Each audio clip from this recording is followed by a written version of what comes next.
Well, I feel like a dumbass. Luckily I did this before everything else started.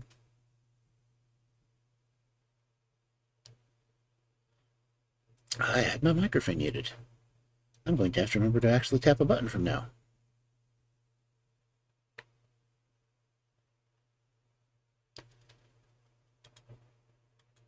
Fun times all around.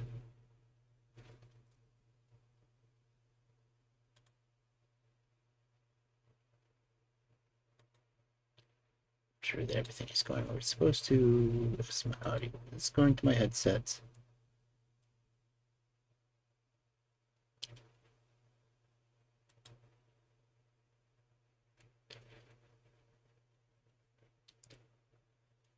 And still got 45 seconds worth of ads. Go back to the bareback screen. Hold on.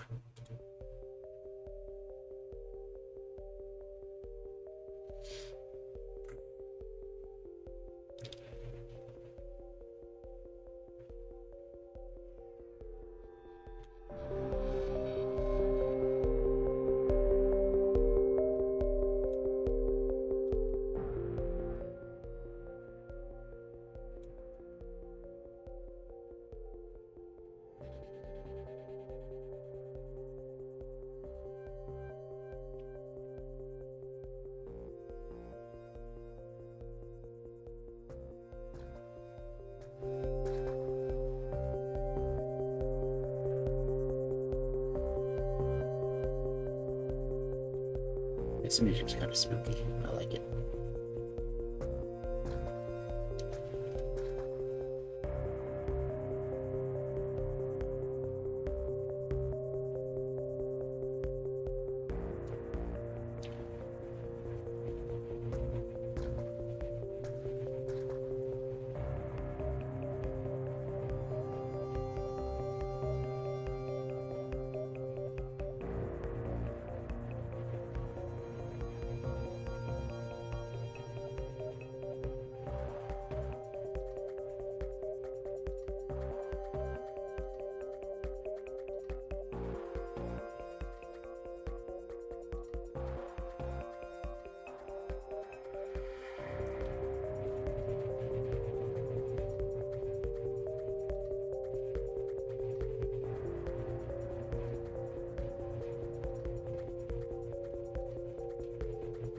Let's see, since the last time I streamed, looks like I got 2 more followers. I got the lovely villain cry, and I got scared. Ooh.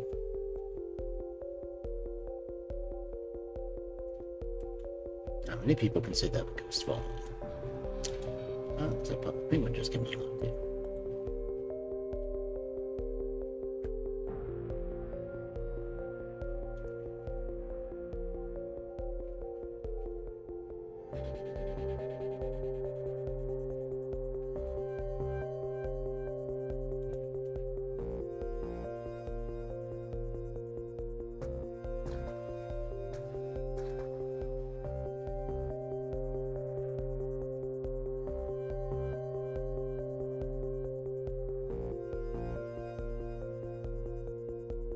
The puppet penguin just came out too.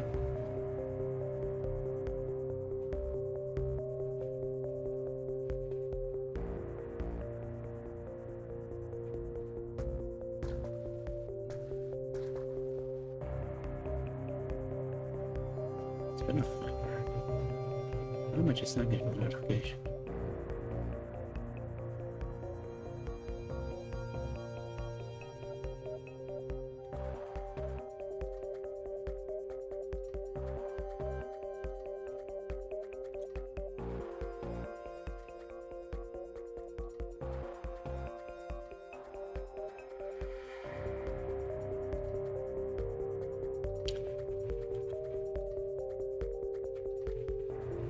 I'm also kind of concerned because my timer on Twitch is still going. Whereas the one on OSB was already over. Do I have that much of a delay between when I say something and when it goes out? I guess it's possible.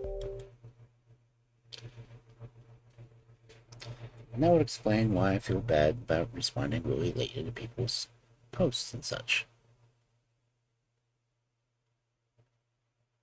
See how much that window back here still has a timer up.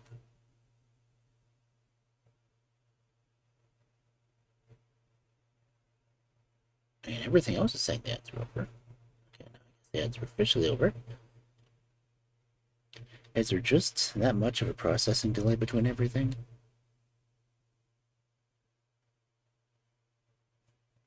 Yeah, that's the only thing I can think of. But anyway, we're doing Sherlock Holmes again tonight. Because it is Thursday, and we are doing Tales from 221B. And if you're not boned up on Sherlock Holmes lore, you would know that 221B has a special significance. It is his flat number, 221 Baker Street.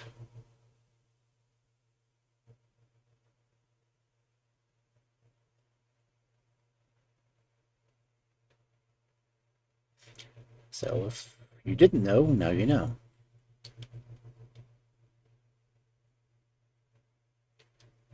Just like the cartoon Basil, well, the stories about the mouse that lives under Sherlock Holmes's apartment is the Basil of Baker Street.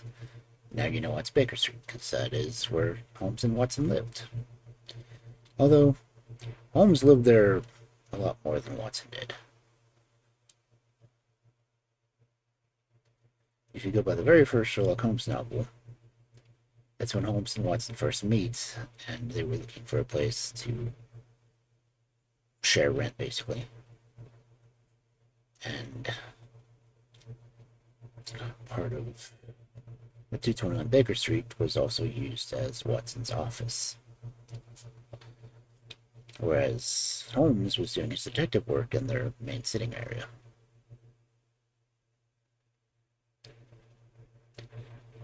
But yeah, everyone needs to know a little bit more about Sherlock Holmes.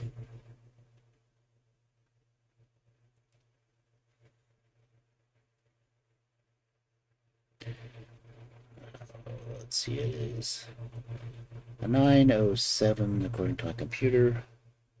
Oddly, 8:25 by my watch. Which means my watch is boned.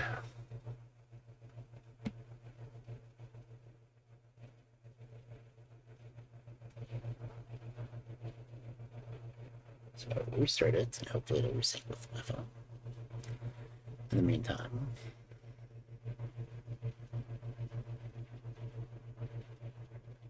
it did not change any. But I do have 3 bottles of water, so hydration should not be a problem tonight. The microphone that I'm using is not at all in the path of my fan, because I did get the very inexpensive USB microphone. So this will be the second stream that I've done a storytelling read using this microphone.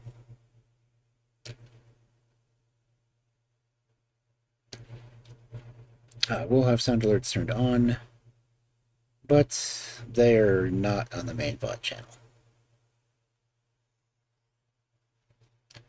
So while I'm recording this, I will get everything, but the VOD will only get my voice and my chosen background sounds.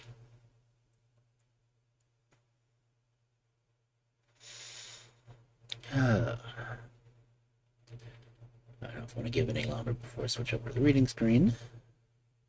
Or I could go ahead and go over there anyway, because I don't really want to advertise the book right now, but I will advertise the fact I am doing my streamathon Tuesday.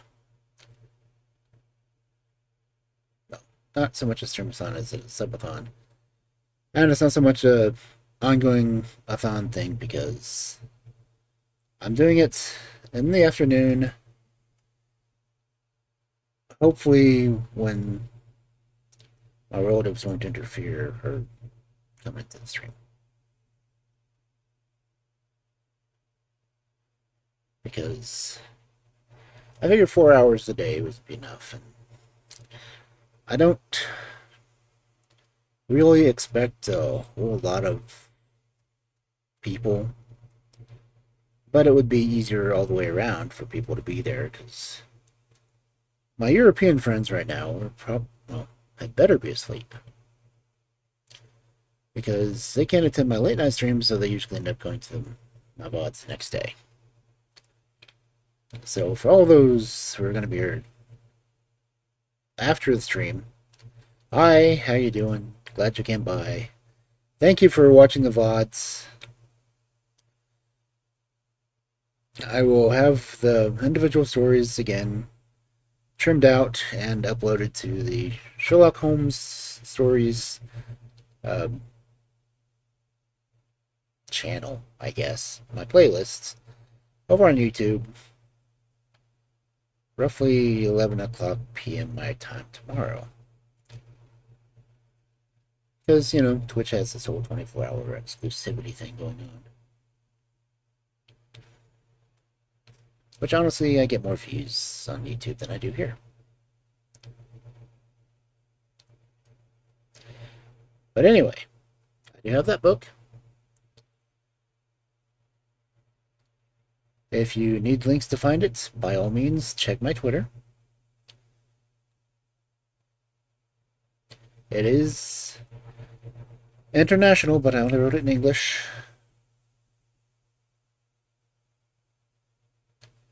Because I would be really bad at translating it back into other languages. I mean, the translations I'm using are 100 years old anyway. So it'd be really difficult for me to translate it back because I am not that fluent in other languages. I'm doing good to speak English properly when I do.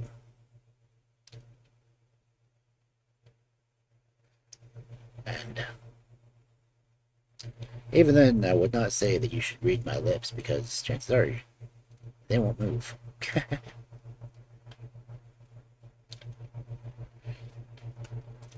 Maybe if I keep doing this stuff for another year or so, I might be able to afford another model. But until then, I will keep using the one made by the lovely Fanartsy.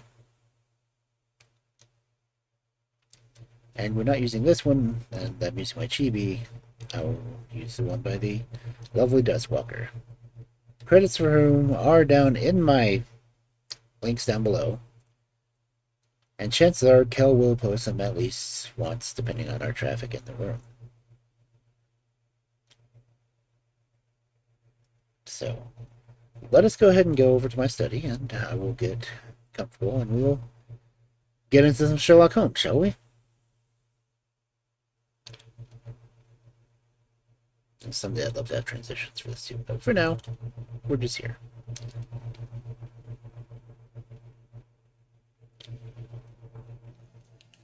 I would really love to find just a page-turning transition. I mean, I've spent so much time in radio TV production and editing that I'm just so used to the page-turning thing being a normal thing. But I can't seem to find a page turn here.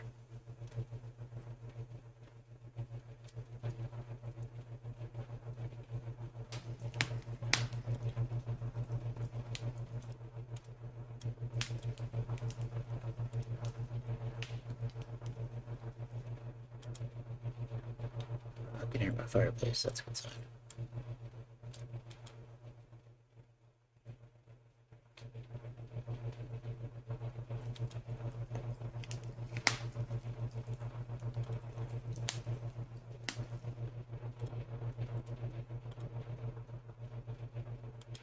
Let everyone else know that I'm lurking. Not that I'm not lurking. Not many chats anyway.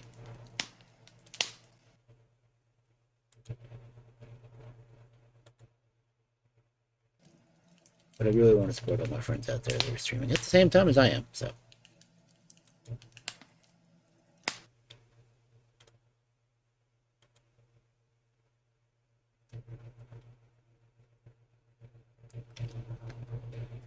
Okay, well, we are already a bit past 2.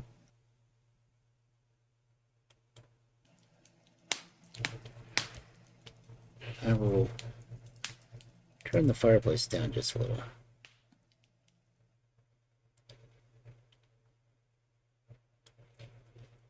And I will get the book prepped, shall we? And as the title says, we are starting the second half of the Valley of Fire. Valley of Fear.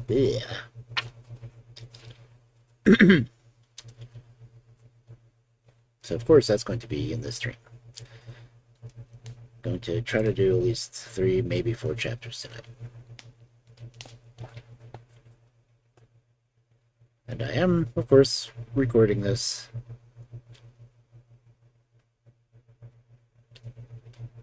So, yeah, let's get into the book, shall we?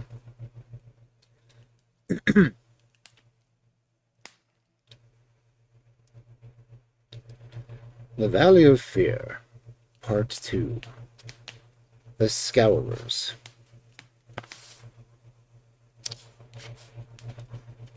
Chapter 1. The Man.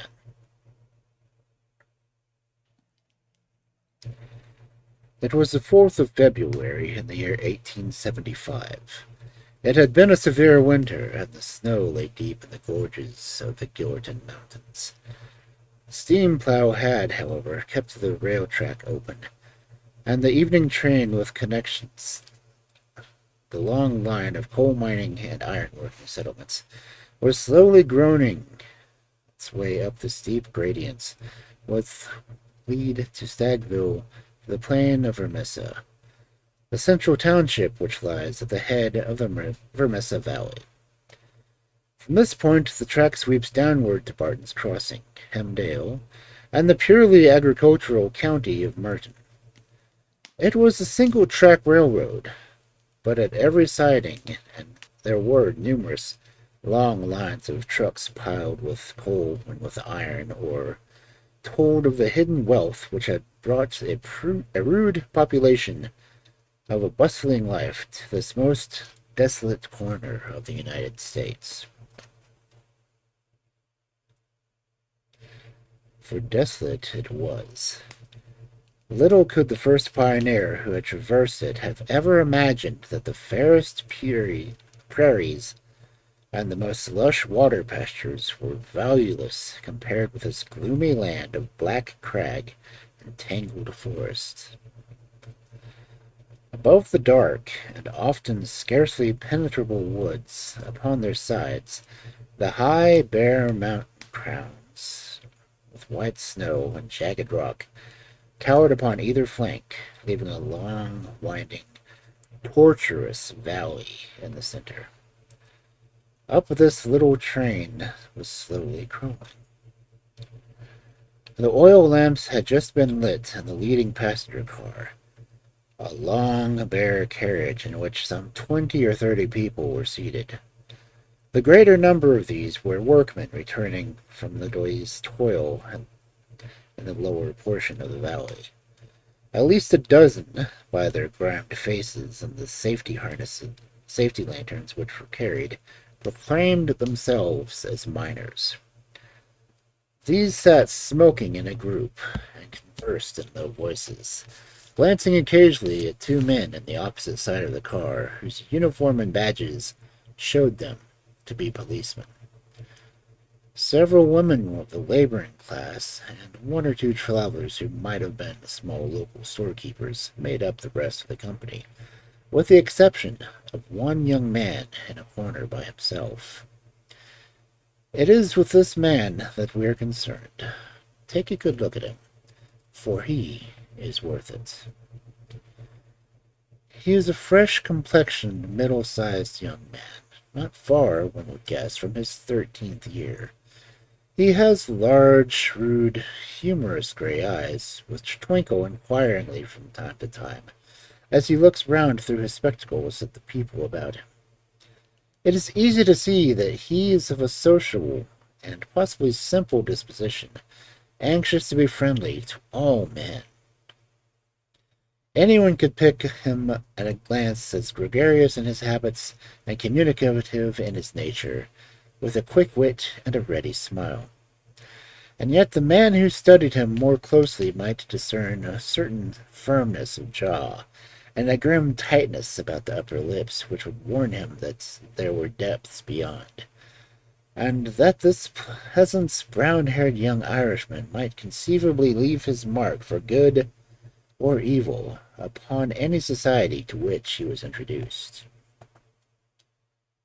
Having made one or two tentative remarks to the nearest miner, and received only short, gruff replies, the traveler resigned himself to uncongenial silence, staring moodily out the window at the fading landscape.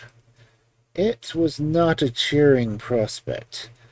Through the growing gloom there pulsed the red glow of the furnaces on either side of the hills. Great heaps of slag and dumps of cinders loomed up on each side, with the high shafts of the colliers towering above them. Huddled groups of mean wooden houses, with windows of which were beginning to outline themselves in light, were scattered here and there through the lines, and the frequent halting places were crowded with their swarthy inhabitants.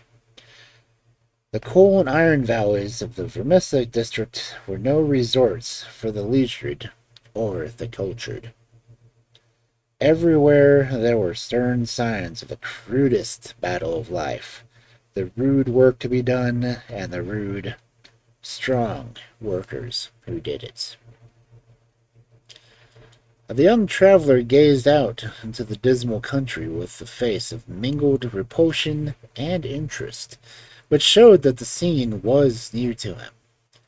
At intervals he drew from his pocket a bulky letter to which he referred, and on the margins of which he had scribbled some notes. Once from the back of his waist he produced something which would hardly be of experience to find the progression of so mild-mannered a man. It was a navy revolver of the largest size. As he turned it slightwise to the light, the glint upon the rims of the copper shells within the drum showed that it was fully loaded. He quickly restored it to his secret pocket, but not before it had been observed by a working man who had seated himself upon the adjoining bench. "Hello, mate," he said. "You seem healed and ready."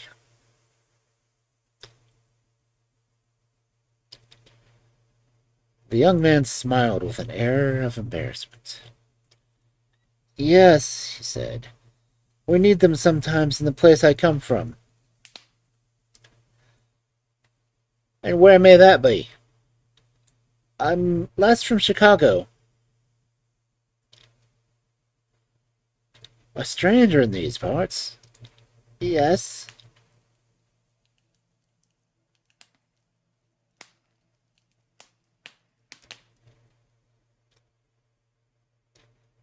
"You may find need of it here," said the workman. "Ah, is that so?" The young man seemed interested.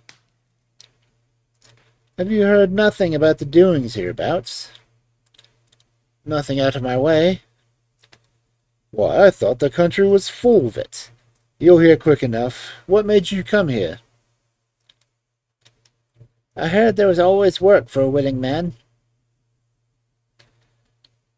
"Are you one of the labor union?" "Sure." "Then you'll get your job, I guess. Have you any friends?" "Not yet, but I have the means of making them." "How's that, then?" "I'm one of the ancient order of freemen. There's no town without a lodge, and where there is a lodge, I'll find my friends." The remark had a singular effect upon his companion. He glanced around suspiciously at the others in the car.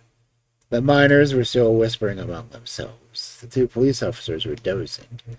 He came across and seated himself close to the young traveler. and held out his hand. "Put it there," he said. A hand grip passed between the two. "I see you speak the truth, but it's well to make certain." He raised his right hand to his left eyebrow. The traveler at once raised his left hand to his left eyebrow. "The dark nights are unpleasant," said the workman. "Yes, for strangers to travel," the other answered. "That's good enough. I'm Brother Scanlon, Lodge 341, Vermissa Valley. Glad to see you in these parts." "Thank you. I'm Brother John McMurdo, Lodge 29, Chicago. Bodymaster, J.H. Scott. But I'm in luck to meet a brother so early." "Well, there are plenty of us about. You won't find the order more flourishing anywhere in the States than right here in Vermissa Valley. But we do with some lads like you. I can't understand a spry man from the labor union finding no work to do in Chicago." "I've found plenty of work to do," said McMurdo. "Why did you leave?" McMurdo nodded towards the policeman and smiled. "I guess those chaps would be glad to know," he said. Scanlon groaned sympathetically. "In trouble?" he said in a whisper. "Deep. A penitentiary job?" "And the rest." "Not a killing?" "It's too early to talk about such things," said Murdo, with the air of a man who had been surprised into saying more than he intended. "I've my own reason for leaving Chicago, and let that be enough for you.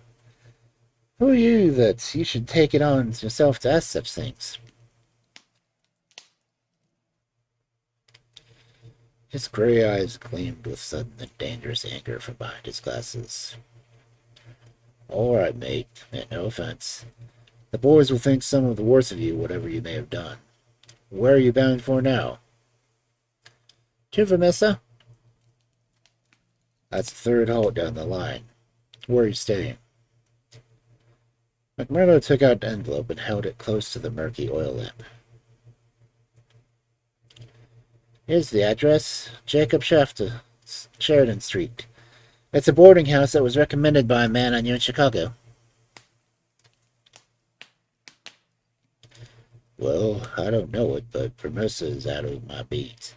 I live in Hobson's Patch. That's here where we're drawing up. Say, there's one bit of advice I'll give you before we part. If you're in trouble in Vermissa, go straight to the Union House and see Boss McGinty. He's the Bodymaster of Vermissa Lodge, and nothing can happen in these parts unless Black Jack McGinty wants it. So long, mate. Maybe we'll meet in Lodge one of these evenings. But mind my words, if you're in trouble, go to Boss McGinty." Scanlon descended, and Mercado was left once again into his thoughts. Night had now fallen, and the flames of the frequent furnaces were roaring and leaping in the darkness. Against their lurid background, dark figures were bending and straining, twisting and turning, with the motion of winches or windlass, to the rhythm of an eternal clank and roar. "I guess hell must look something like that," said a voice. McMurdo turned and saw that one of the policemen had shifted in his seat and was staring out into the fiery waste. "For that matter," said the other policeman, "I allow that hell must be something like that. There are worse devils down yonder than some we could name. I'd more than expect." "I guess you are new to this part, young man." "Well, what if I am?" McMurdo answered in a surly voice. "Just this, mister, that I should advise you to be careful in choosing your friends. I don't think I'd begin with Mike Scanlon or his gang if I were you." "What in thunder is it to you who are my friends?" roared McMurdo, in a voice which brought every head in the carriage round to witness the altercation. "Did I ask you for your advice, or do you think me such a sucker that I couldn't move without it? You speak when you are spoken to, and by the Lord you'll have to wait a long time if it was me." He thrust out his face and grinned at the patrolman like a snarling dog. The two policemen, heavy, good-natured men, were taken aback by this extraordinary vehemence with which their friendly advances had been rejected. "No offense, stranger," said one. "It was a warning for your own good, seeing that you are, by your own showing, new to the place." "I'm new to the place, but I'm not new to you and your kind," cried McMurdo in a cold fury. "I guess you're the same in all places, shoving your advice in where nobody asked for it." "Maybe we'll see more of you before very long," said one of the patrolmen with a grin. "You're a real hand-picked one, if I am to judge." "I was thinking the same," remarked the other. "I guess we may meet again." "I'm not afraid of you, and don't you think it," cried McMurdo. "My name's Jack McMurdo, see? If you want me, you'll find me at Jacob Strafter's at Sheridan Street, Vermissa. So I'm not hiding from you, am I? Day or night, I dare you to look like you in your face. Don't make any mistake about that." There was a murmur of sympathy and admiration from the miners at the dauntless demeanor of the newcomer, while the two policemen shrugged their shoulders and renewed a conversation between themselves. A few minutes later, the train ran into an ill-lit depot, and there was a general clearing, for Vermissa was far the largest township on the line. McMurdo picked up his leather gripsack and was about to start off in the darkness when one of the miners accosted him. "My gosh, mate, you know how to speak to the cops," he said, in a voice of awe. "It was grand to hear you. Let me carry your gripsack and show you the road.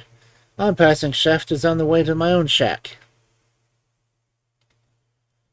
There was a chorus of friendly good nights from the other miners as they passed from the platform.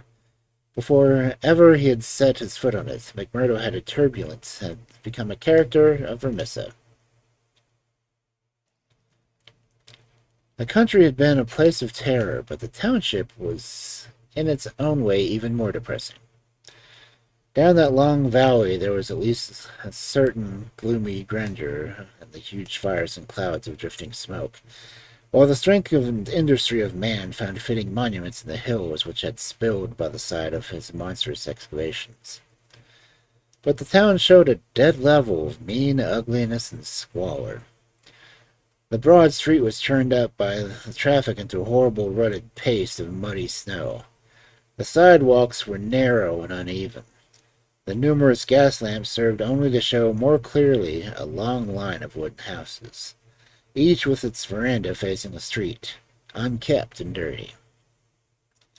As they approached the center of town, the scene was brightened by a row of well-lit stores, and even more by a cluster of liquor saloons and gaming houses, in which the miners spent their hard-earned, but generous wages.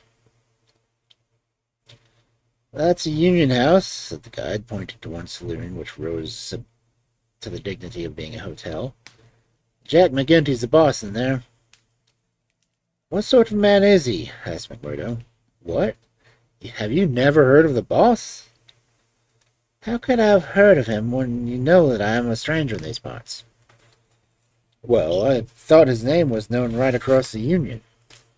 It's been in the papers often enough." "What for?" "Well," the miner lowered his voice, "over the affairs." "What affairs?" "Good Lord, mister, you are queer goods. If I may say it without offense, there's only one set of affairs that you'll hear of in these parts, and that's the affairs of the Scowrers." "Why, I seem to have read of the Scowrers in Chicago. A gang of murderers, are they not?" "Hush your laugh!" cried the miner, standing still in his alarm, and gazing in amazement at his companion. "Man, you won't live long in these parts if you speak in the open street like that. Many a man has had his life beaten out of him for less." "Well, I know nothing about them. It's only what I've read."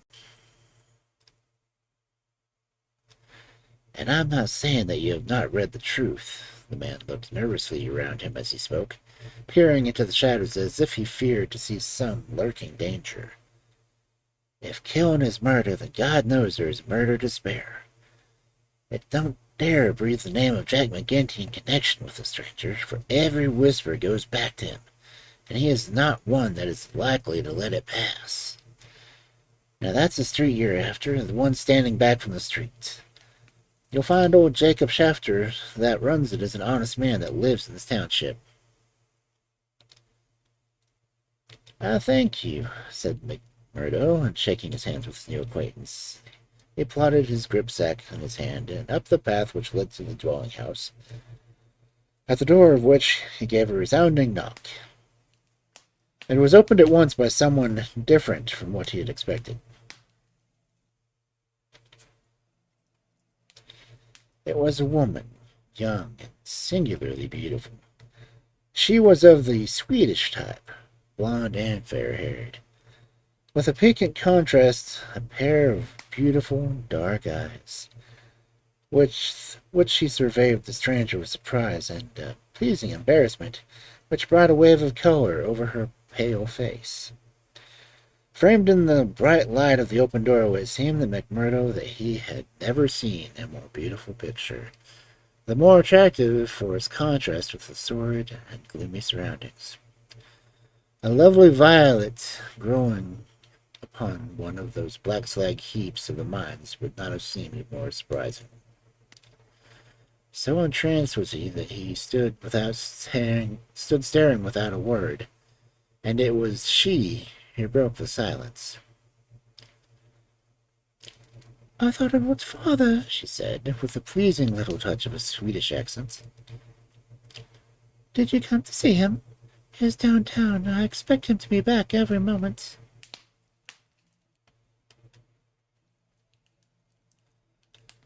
McMurdo continued to gaze at her in open admiration until her eyes dropped in confusion before his masterful visitor. "No, miss," he said at last. "I'm in no hurry to see him, but your house was recommended to me for board. I thought it might suit me, and now I know it will." "You are quick to make up your mind," she said with a smile. "Anyone but a blind man could do as much," the other answered. She laughed at the compliment. "Come right in, sir," she said. "I'm Miss Etty Shafter, Mr. Shafter's daughter. My mother's dead, and I run the house. You can sit down by the stove in front of the room until father comes along. Ah, here he is. So you can fix things with him right away." A heavy, elderly man came plodding up the path. In a few words, McMurdo explained his business, and the man of the name McMurphy had given him the address in Chicago. He in turn had had it from someone else. Old Schaefer was quite ready. The stranger made no bones about terms, agreed at once to every condition, and apparently fairly flush with money. For $12 a week, paid in advance, he was to have room and lodging. So it was that McMurdo, the self-confessed fugitive from justice, took up his abode under the roof of the Shafters. The first step, which was to lead to so long and dark a train of events, ending in a far distant land.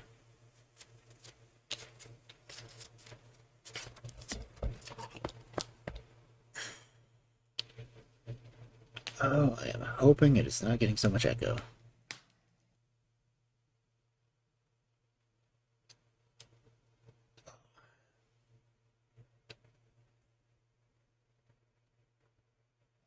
A wild Daramackles here.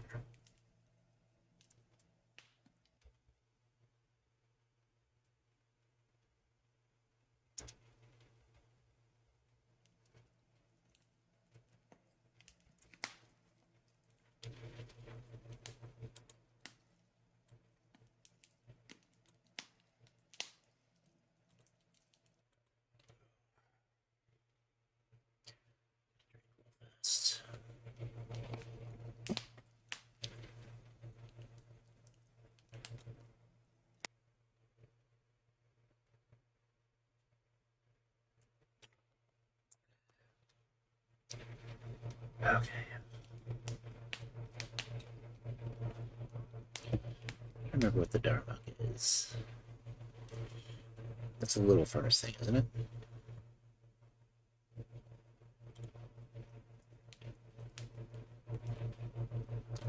Okay, that's what I was getting at. Go ahead. My browser window when I was hearing it.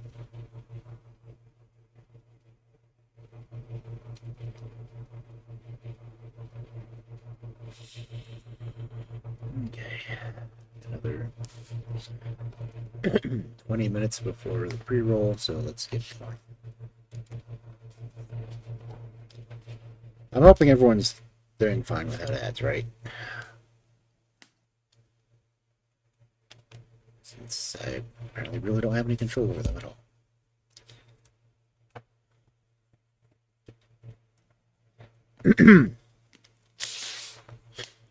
I don't worry about the leader of the different guilds houses being called a Bodymaster. That's kind of creepy. But labor unions be labor unions.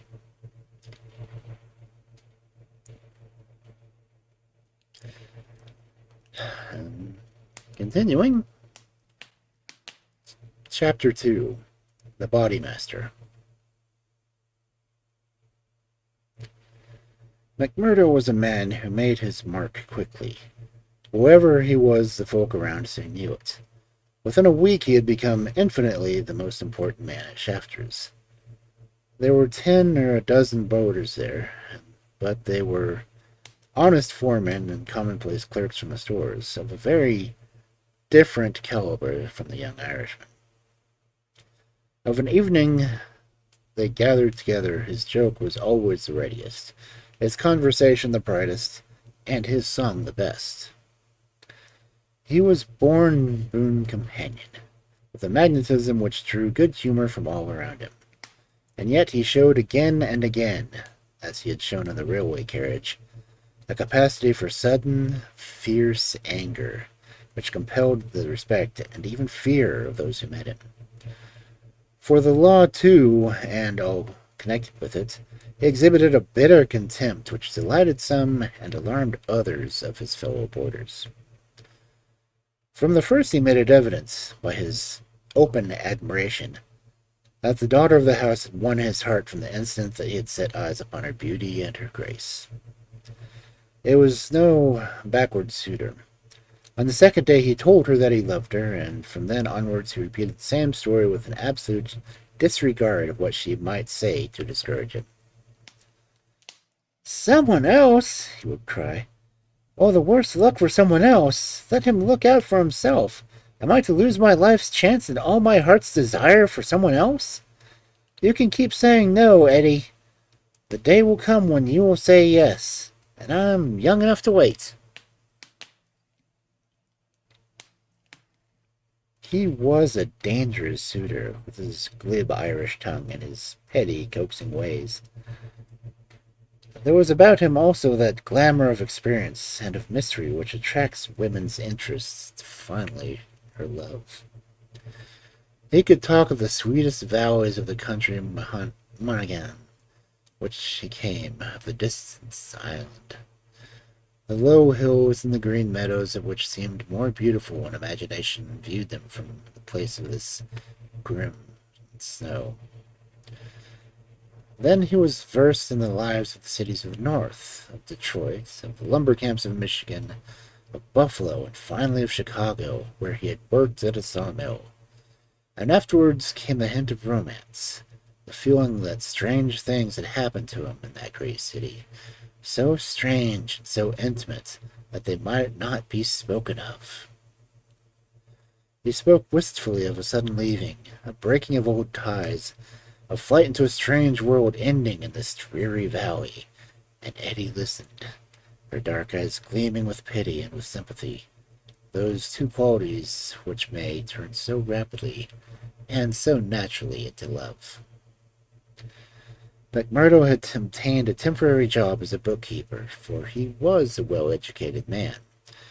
This kept him out most of the day, and he had not found occasion yet to report himself to the head of the lodge of the ancient order of freemen. He was reminded of his omission, however, by a visit one evening from Mike Scanlon, the fellow member whom he had met in the train.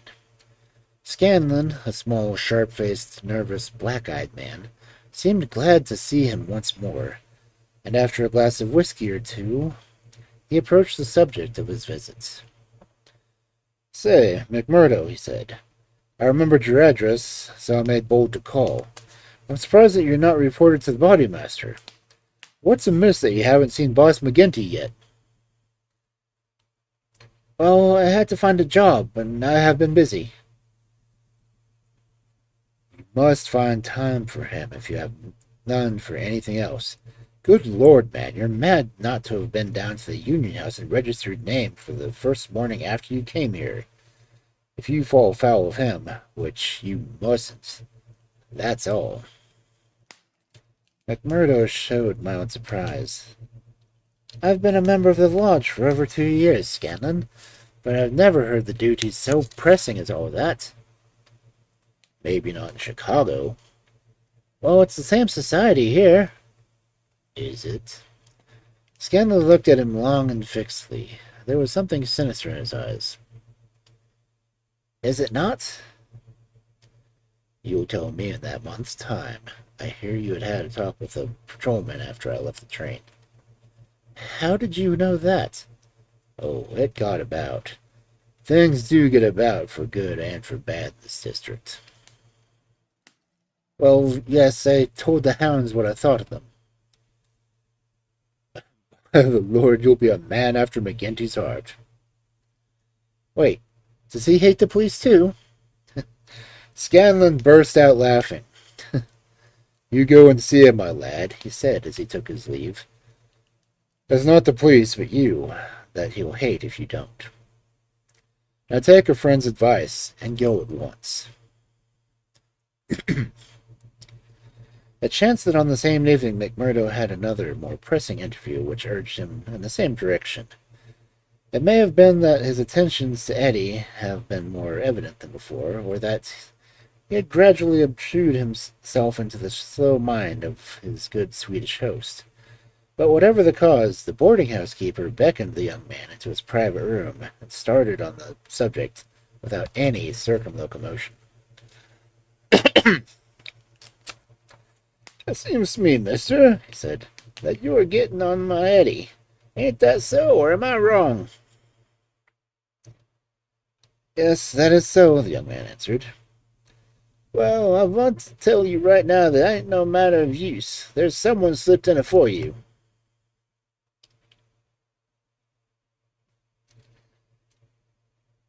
"She told me so."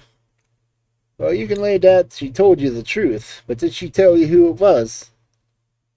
"No, I asked her, but she would not tell me." "I dare not say the little baggage. Perhaps she did not wish to frighten you away." "Frighten?" McMurdo was on fire at the moment. Yes, my friend. You need not be ashamed to be frightened of him. It is Teddy Baldwin." "And who the devil is he?" "He is the boss of Scowrers." "Scowrers? I've heard of them before. It's Scowrers here and Scowrers there, and it's always in a whisper. What are you afraid for? Who are the Scowrers?"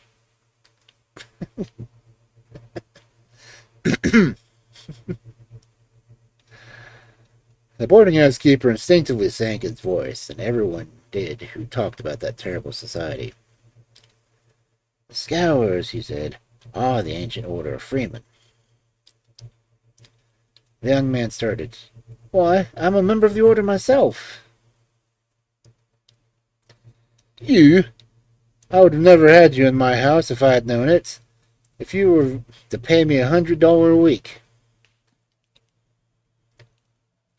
"What's amiss with the order? It's for charity and good fellowship. The rules say so." "Maybe in some places, not here." "What is it here?" "It's a murder society, that's what it is." McMurdo laughed incredulously. "How do you prove that?" he asked. "Prove it? There are not 50 murders to prove it. What about Millman and Van Shorst and the Nicholson family? Oh, Mr. Hyam, little Billy James, and all the others. Prove it. Is there a man or woman in this valley that does not know it? See here, said McMurdy, honestly. I want you to take back what you said, or else make it good. One or the other you must do before I quit this room, to put you and yourself in my place. Here I am, a stranger in the town. I belong to society that I know only as an innocent one, and you'll find it through the length and breadth of the states, but always as an innocent one. Now, when I am counting upon joining it here, you tell me that it is the same as the murder society called the Scowrers. I guess you owe me either an apology or an explanation, Mr. Shafter. I can tell you what the whole world knows, mister. The bosses are the ones of the bosses of the other. If you offend the one, it is that the other that will strike you. We have proved it too often. That's just gossip. I want proof, said Murdo. If you live here long enough, you will get your proof. But I forget that you yourself are one of them. You will soon be as bad as the rest. But you will find other lodgings, mister. I cannot have you here. It is not bad enough that one of these people come courting my Yeti, and that I dare not turn him down, but that I should have another as my boarder? Yes, indeed. You shall not keep sleep here tonight. So McMurdo found himself under sentence of banishment from both his comfortable quarters and from the girl whom he loved. He found her alone in the sitting room that same evening, and he poured his troubles into her ear. Sure, your father has given me the notice, he said. It's little I would care, but it was just my room. But indeed, Eddie, although it's only a week that I've known you, you are the very breath of life to me, and I can't live without you. Hush, Mr. McMurdo, don't speak it so, said the girl. I have told you, have I not, that you are too late? There is another, and if I have not promised to marry him at once, or at least I can promise no one else. Suppose I had been first, Eddie. Would I have had a chance? The girl sank her face into her hands. I wish to heaven that you had been first, she sobbed. McMurdo was down on his knees before her in an instant. For God's sake, Eddie, let it stand at that, he cried. Will you ruin your life and my own for the sake of his promise? Follow your heart, Ashula. 'Tis a safer guide than any promise before you given that you knew that it was that you were saying. He had seized Eddie's white hand between his own strong brown ones. Say that you will be mine and we'll face it out together. Not here. Yes, here. No, no, Jack. His arms were around her now. It could not be here. Could you take me away?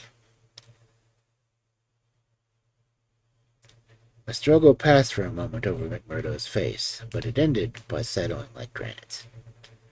No, here, he said. I'll hold you against the world, Eddie, right here where we are.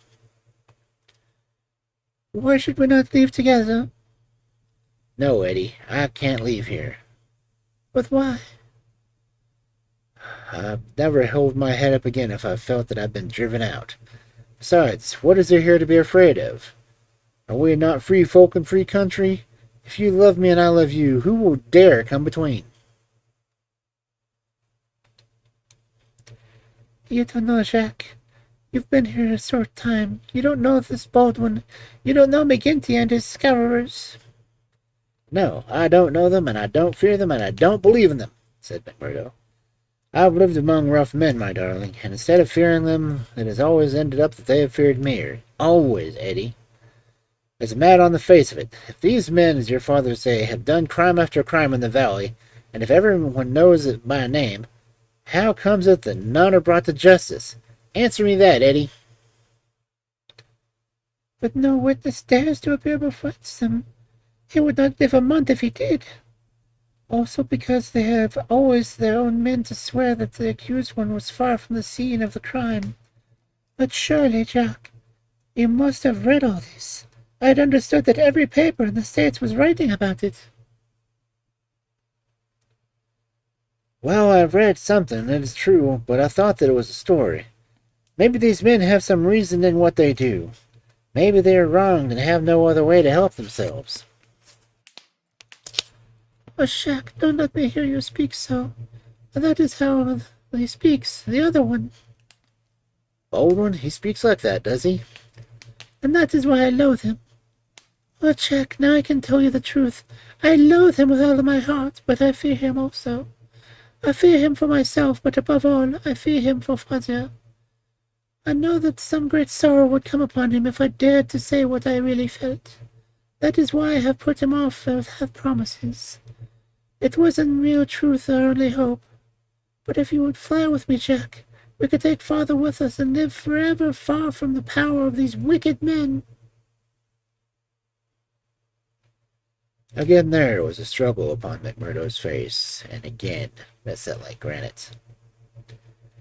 No harm will come to you, Eddie, nor to your father either. These wicked men, I expect that you may find that I'm as bad and the worst of them before we're through. No, no, Jack, I would trust you anywhere. McMurdo laughed bitterly. Good Lord, how little you know of me. Your innocent soul, my darling, could not even guess what has passed in mine. But hello, who's the visitor? The door had opened suddenly, and a young fellow came swaggering in with the air of one who was the master.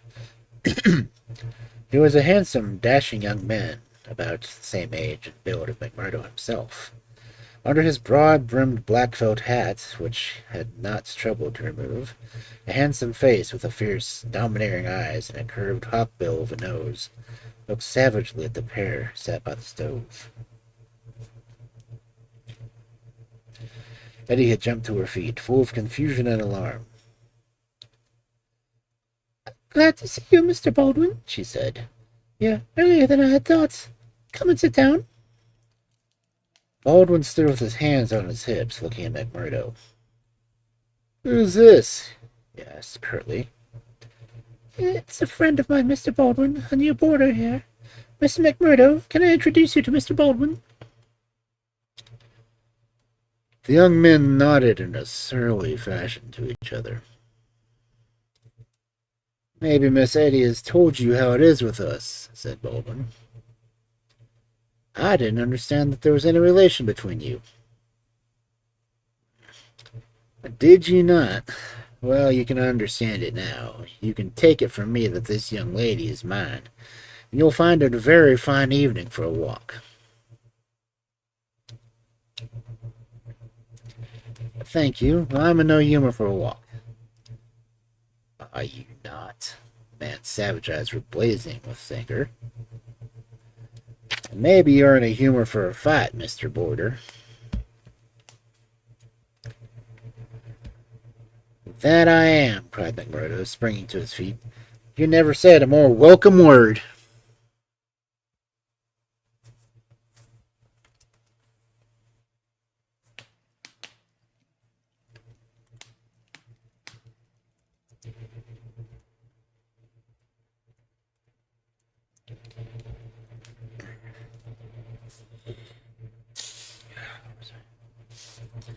For God's sake, Jack! Oh, for God's sake! Cried the poor, distracted Eddie.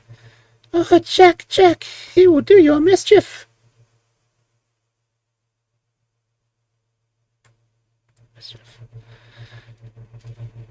Oh, it's Jack, is it? Said Baldwin with an oath. You've come to that already, have you? Oh, Ted, be reasonable, be kind. For my sake, Ted, if you ever love me, be great-hearted and forgiving.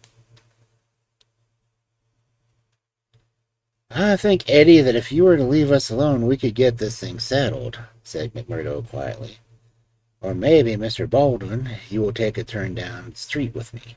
It's a fine evening, and there is some open ground beyond the next block.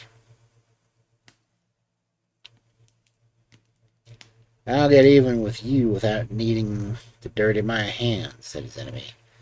You'll wish you had never set foot in this house before I'm through with you. No time like the present, cried McMurdo. I'll choose my own time, mister, and you can leave the time to me. See here. He suddenly rolled up his sleeve and showed upon his forearm the particular sign, which appeared to have been branded there. It was a circle with a triangle in it. Do you know what that means? I neither know nor care. Well, you will know, I'll promise you that, and you won't much. It won't be much older either. Perhaps Miss Eddie can tell you something about it. As to you, Eddie, you'll come back to me on your knees. Do you hear? On your knees. And then I'll tell you what your punishment may be. You're sowed, and by the Lord I will see that you reap. He glared at both of them in fury. Then he turned upon his heel and an instant later to the outer door, and banged the door behind him. In a few moments, McMurdo and the girl stood in silence. Then she threw her arms around him. Oh, Jack, how brave you were! But there's no use. You must fly. Tonight, Jack, tonight. It's our only hope. You will have your life. I read it in his horrible eyes. What chance have you against a dozen of them, with Boss McGinty and all the power of the lodge behind them?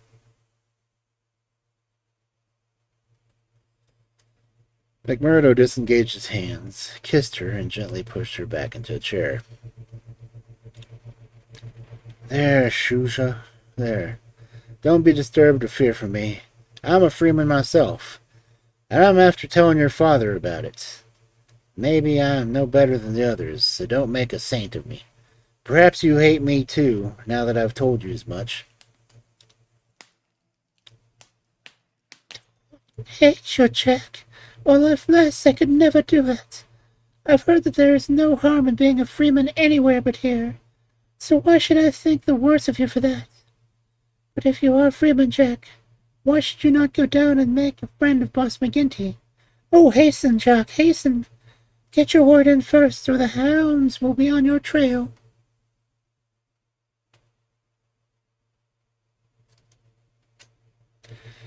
I was thinking the same thing, said McMurdo.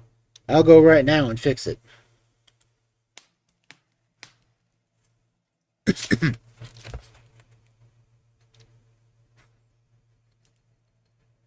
You can tell your father that I'll sleep here tonight and find some other quarters in the morning. The bar of McGinty's saloon was crowded as usual, for it was the favorite lodge of all the rougher elements in town. The man was popular, for he had a rough, jovial disposition which formed a mask, covering a great deal which lay behind it. But apart from his popularity, the fear in which he was held throughout the township, and indeed down from the whole 30 miles of the valley, and past the mountains upon either side of it, was enough in itself to fill his bar, for none could afford to neglect his goodwill. Besides, those secret powers which it was universally believed that he exercised in so pitiless a fashion, he was a high public official, a municipal councillor, and a commissioner for roads, elected to the office through votes of the ruffians who in turn expected to receive favors at his hands. The rates and taxes were enormous, the public works were notoriously neglected, the accounts were slurred over the bribed auditors, and the decent citizen was terrorized into paying public blackmail, and holding his tongue lest the worst thing befall him. This was that, year by year, Boss McGinty's diamond pins became more obtrusive, his gold chains more weighty across a more gorgeous vest, and his saloon stretched farther and farther until it threatened to absorb the whole side of the market square. McMurdo pushed open the swinging door of the saloon and made his way in amid the crowd of men within, through an atmosphere which was blurred with tobacco smoke and heavy with the smell of spirits. The place was brilliantly lighted, with huge, heavy gilt mirrors upon every wall reflecting and manipulating the garish illumination. There were several bartenders in their shirt sleeves hard at work, mixing the drinks for the loungers who fringed the broad, heavily metalled counter. At the far end, with his body resting upon the bar and a cigar stuck at an acute angle from the corner of his mouth, there stood a tall, strong, heavily built man who could be none other than the famous McGinty himself. He was a black-maned giant, bearded to the cheekbones, and with a shock of raven hair which fell to his collar.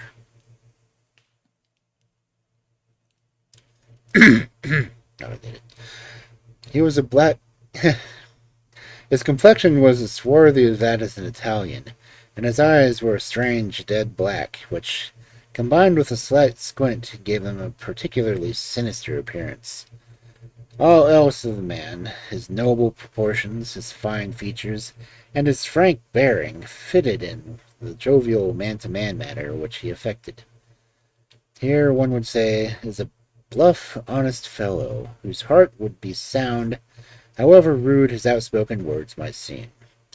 It was only when those dark, dead eyes, deep and remorseless, were turned upon a man that he shrank within himself, feeling that he was face to face with the infinite possibility of latent evil, with the strength and courage and cunning behind it, which made it 1,000 times more deadly.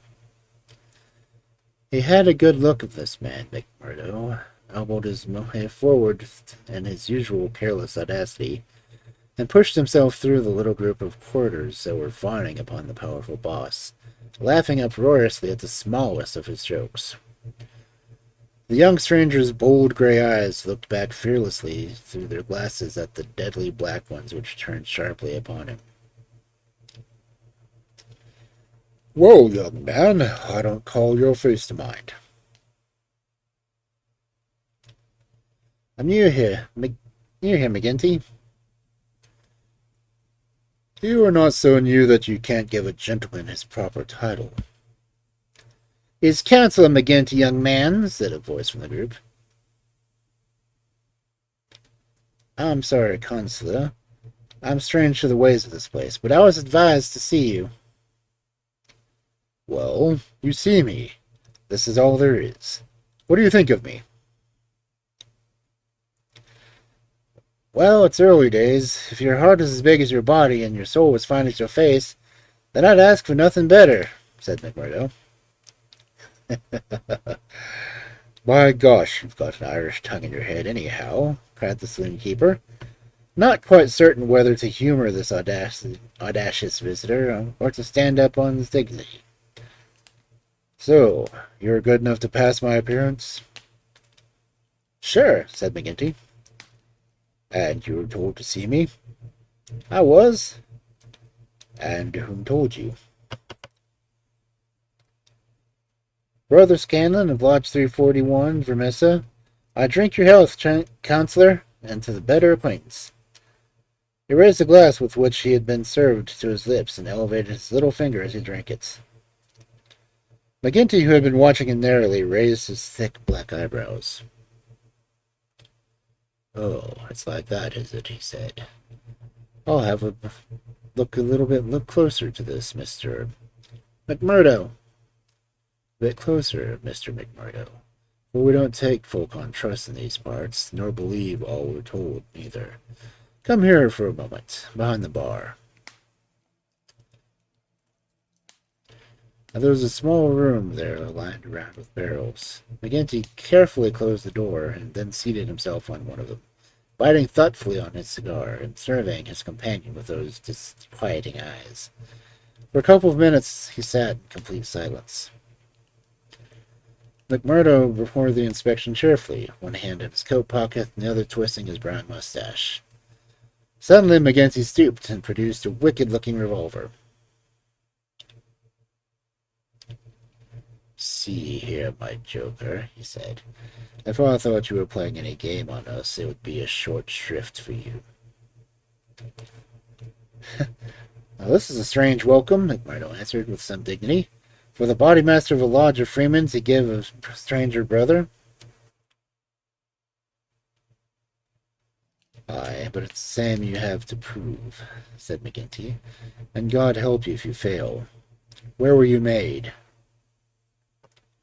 "Lodge 29, Chicago."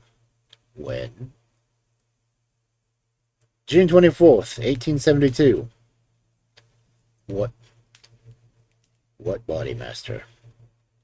"James H. Scott." "Who was your district ruler?" "Bartholomew Wilson." You seem glib enough in your tests. What are you doing here? Working, same as you, but a poorer job. You have your back answer quick enough. Yes, I was always quick at speech. Are you quick of action?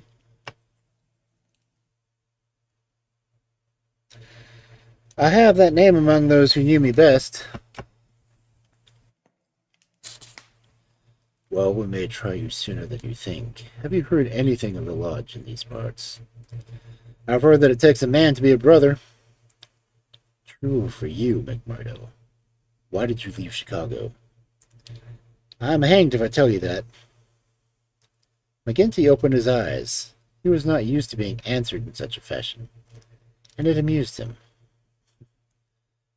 Why don't you tell me? Because no brother may tell another brother a lie. Then the truth is too bad to tell. You can put it that way if you like. See here, mister. You can't expect me, as Bodymaster, to pass into the lodge of a man who has passed he can't answer. McMurdo looked puzzled. Then he took a worn newspaper from an inner pocket. You won't squeal on a fellow? He said. I'll wipe my hand across your face if you say such words to me, cried McGinty hotly. You're right, counselor, said McMurdo meekly. I should apologize. I spoke without thought. Well, I know that I am safe in your hands. Look at that cutting. McGinty glanced his eyes over the account of the shooting of one Jonas Pinto at a lake saloon, Market Street, Chicago, in the New York week of 74. New Year week, okay. Your work, yes, as he handed back the paper. McMurdo nodded. Why did you shoot him? I was helping Uncle Sam to make dollars. Maybe mine were not as good as gold as his, but they looked as well and were cheaper to make. This man Pinto helped me to shove the queer... To do what? Well, it means to pass the dollars into circulation. Then he said he would split. Maybe he did split. I didn't wait to see. I just killed him, and he alighted out of the coal country. Why the coal country? Because I'd read in the papers that they aren't too particular in those parts. McGinty laughed. You were first a coiner and then a murderer, and you came to these parts because you thought you'd be welcome. That's about the size of it, McMurdo answered. Well, I guess you'll go far. Say, can you make those dollars yet? McMurdo took half a dozen from his pocket. Those never passed the Washington Mint, said he. You don't say. McGinty held them to the light in his enormous hand, which was as hairy as a gorilla's. I can see no difference. Gosh, you'll be a mighty useful brother. I'm thinking. We can do with a bad man or two among us, friend McMurdo, for there are times we can have to take our own part. We'd soon be against the wall if we didn't shove back those that were pushing us. Well, I guess I'll do my fair share of shoving of the rest of the boys. You seem to have a good nerve. You didn't flinch when I pulled this pistol on you. It was not me that was in danger. Who then? It was you, counselor. McMurdo drew a cocked pistol from the side pocket of his pea jacket. I was covering you all the time. I guess my shot would have been as quick as yours.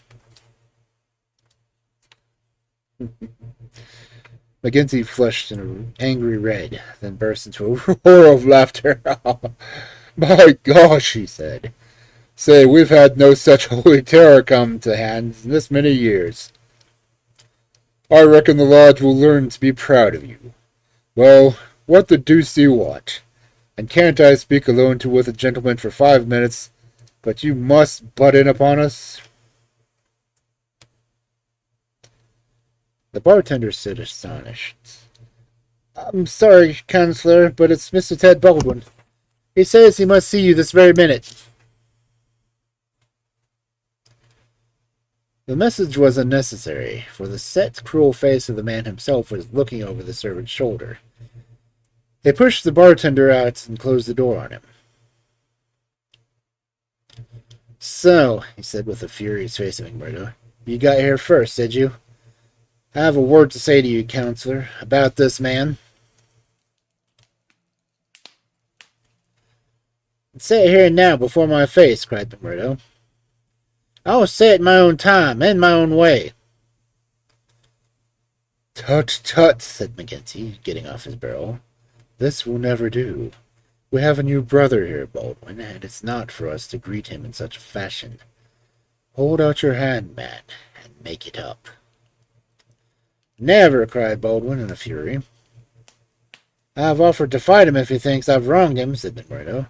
I'll fight him with fists, or if he won't satisfy him, I'll fight him with any other way he chooses. Now I'll leave it to you, Counselor, to judge between us as Bodymaster should. What is it, then? A young lady. She's free to choose for herself. Is she? Cried Baldwin. Between us two brothers of the lodge, I should say that she was, said the boss. Oh, that's your ruling, is it? Yes, it is, Ted Baldwin, said McGinty with a wicked stare. Is it that you would dispute it? You would throw me over that one as soon as the 5 years in favor of a man you never saw before in your life? You're not Bodymaster for life, Jack McGinty, and by God, you're the next to come to vote. The counselor sprang at him like a tiger. His hand closed around the other's neck and hurled him back across one of the barrels.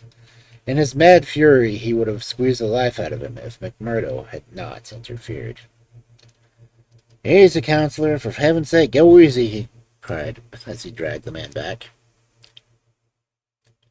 McGinty released his hold, and Baldwin, cowed and shaken, gasping for breath, and shivering in every limb as one who has looked over the very edge of death, sat up on a barrel over which he had been hurled.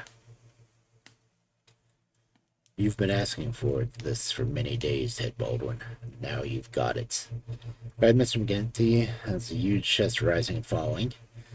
Maybe you think that if I were voted down from Bodymaster, you could find yourself in my shoes. It's for the lodge to say that, but so long as I am chief, I'll have no man lift his voice against me or my rulings.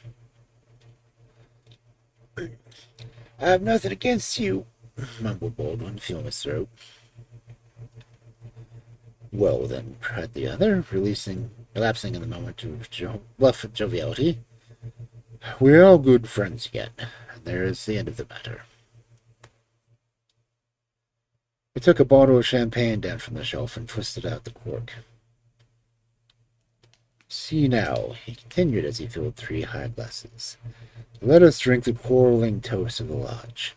After that, as you know, there can be no bad blood between us. Now then, the left hand on the apple of the throat. I say to you, Ted Baldwin, what is the offense, sir? The clouds are heavy, answered Baldwin, but they will forever brighten. And this I swear. The men drank their wine, and the same ceremony was performed between Baldwin and McMurdo.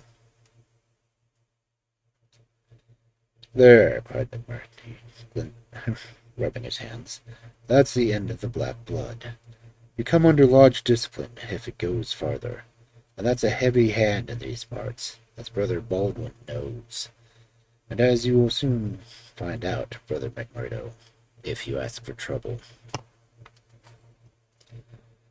Faith, I'd be slow to do that, said McMurdo.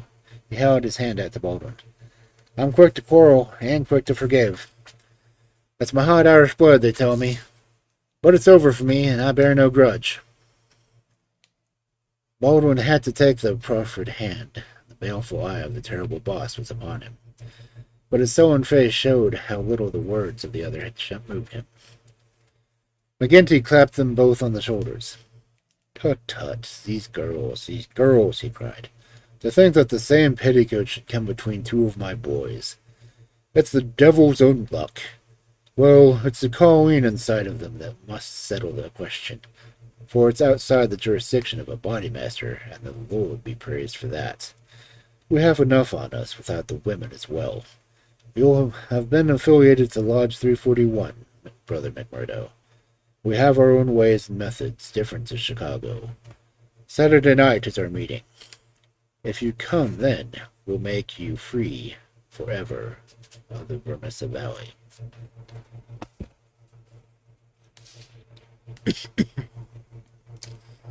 Thank you, Dusk, for the gifted sub to Akami. And thank you, Pixel Doctor, for the raid. I thought it was really interesting that I showed up as a raid person.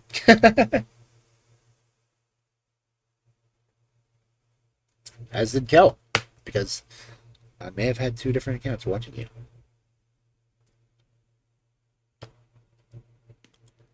Because I do that kind of thing.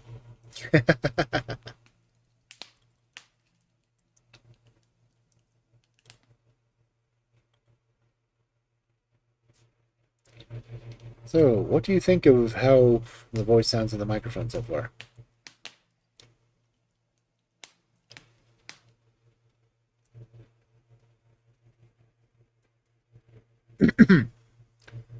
Seeing as this is really my second time using it on stream.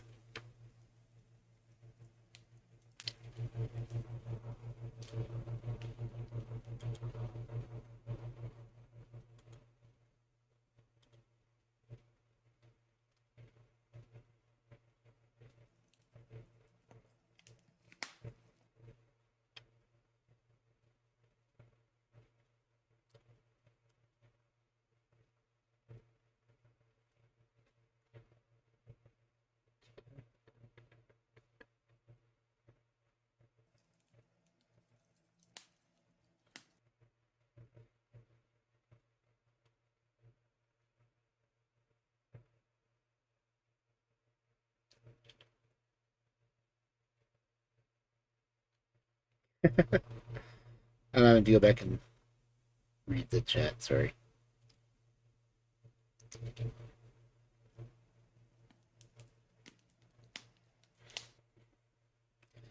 Go ahead and give a shout out.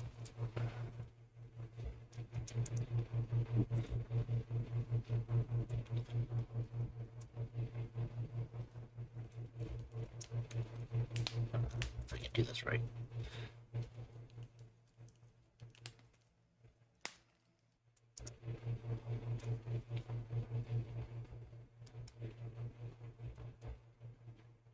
I really need to get the rest of those auto shoutouts taken care of.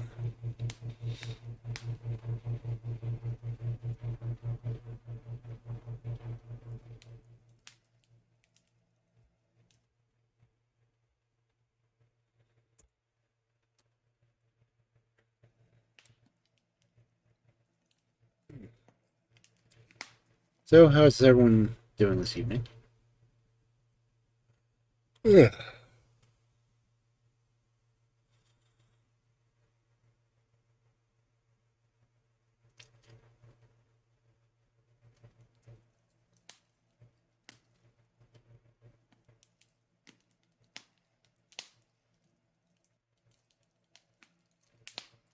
That's about shut it up, Gary.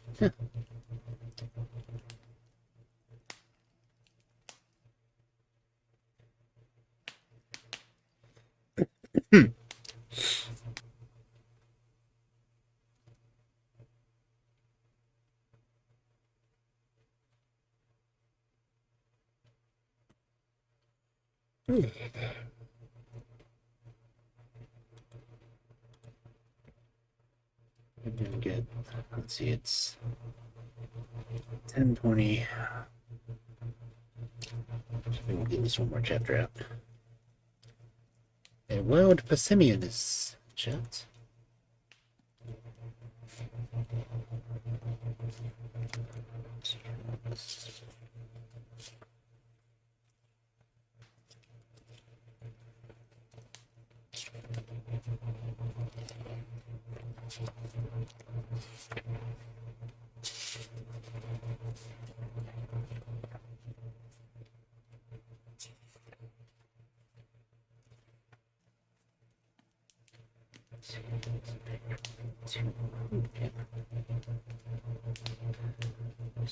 25-page chapter.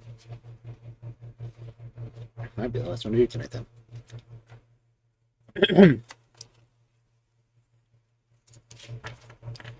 Again, thank everyone for coming in.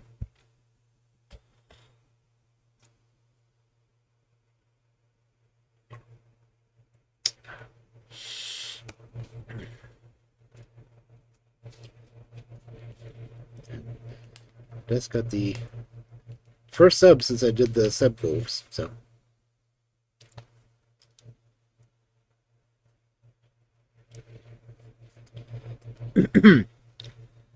Let's see how much further I can get into the book.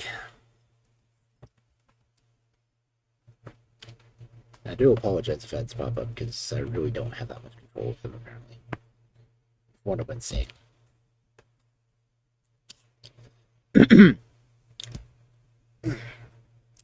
Anyway.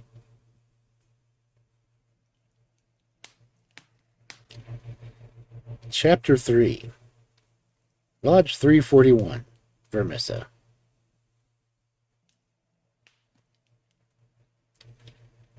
On the following evening, which had contained so many exciting events, McCurdo moved his lodgings from old Jacob Shafter's and took up his quarters in Widow McNamara's, on the extreme outskirts of the town. Scanlon, his original acquaintance from the train, had the occasion shortly afterwards to move to Vermissa, and the two lodged together. There was no other boarder, and the hostess was an easygoing old Irishwoman who left them to themselves so that they had a freedom of speech and action welcome to men who had secrets in common. Shafter had relented to the extent of letting McMurdo come to his meals there when he liked, so that his intercourse with Eddie was by no means broken. On the contrary, it drew closer and more intimate as the weeks went by. In his bedroom at the new abode, McMurdo felt it to be safe to take out the coining molds, and under many a pledge of secrecy, a number of the brothers from the lodge were allowed to come in and see them, each of them carrying away in his pocket some examples of the false money, so cunningly struck that they were never the slightest difficulty and danger in passing. Why, with such a wonderful art at his command, McMurdo should condescend to work at all was a perpetual mystery to his companions, though he made it clear to anyone who asked him that he lived without any visible means, it would very quickly bring the police upon his track. One policeman was, indeed, after him already, but the incident, as luck would have it, did the adventure a great deal more good than harm. After the first introduction, there were a few evenings which he did not find his way to McGinty's saloon, there to make closer acquaintance with the boys, which was the jovial title by which the dangerous gang who infested the place were known to each other. His dashing manner and fearlessness of speech made him a favorite with them while the rapid and scientific way in which he polished off his antagonists in an all-in barroom scrap earned the respect of that rough community. Another incident, however, raised him even higher in their estimation. Just as the crowded hour one night, the door opened and a man entered with a quiet blue uniform and a peaked cap of a coal and iron police. This was a special body raised by the railways and collieries owned to supplement the efforts of the ordinary civil police, who were perfectly helpless in the face of the organized ruffians which terrorized the district. There was a hush as he entered, and many curious glances were cast at him. But the relations between policemen and criminals are peculiar in the States, and McGinty himself, standing behind the counter, showed no surprise when the inspector enrolled himself among his customers. "A straight whiskey for the night is bitter," said the policeman. "I don't think we've met before, Counselor." "You'll be the new captain," said McGinty. "That's so. We're looking at you, Counselor, and to the other leading citizens to help us in upholding the law and order of this township. Captain Marvin is my name, of Coal and Iron." "We do better without you, Captain Marvin," said McGinty coldly. For we have our own police in the township. No need for any imported goods. What are you but a paid tool of the men of capital, hired by them to club or to shoot your poor fellow citizens? Well, well, we won't argue about that, said the police officer good-humoredly. I expect we all do our duty the same as we see it, but we can't all see it the same. He had drunk off half his glass and turned to go, when his eyes fell upon the face of Jack McMurdy, who was scowling at his elbow. "Hello, hello," he cried, looking him up and down. "Here's an old acquaintance." McMurdo shrank away from him. "I was never a friend to you nor any other cursed copper in my life," he said.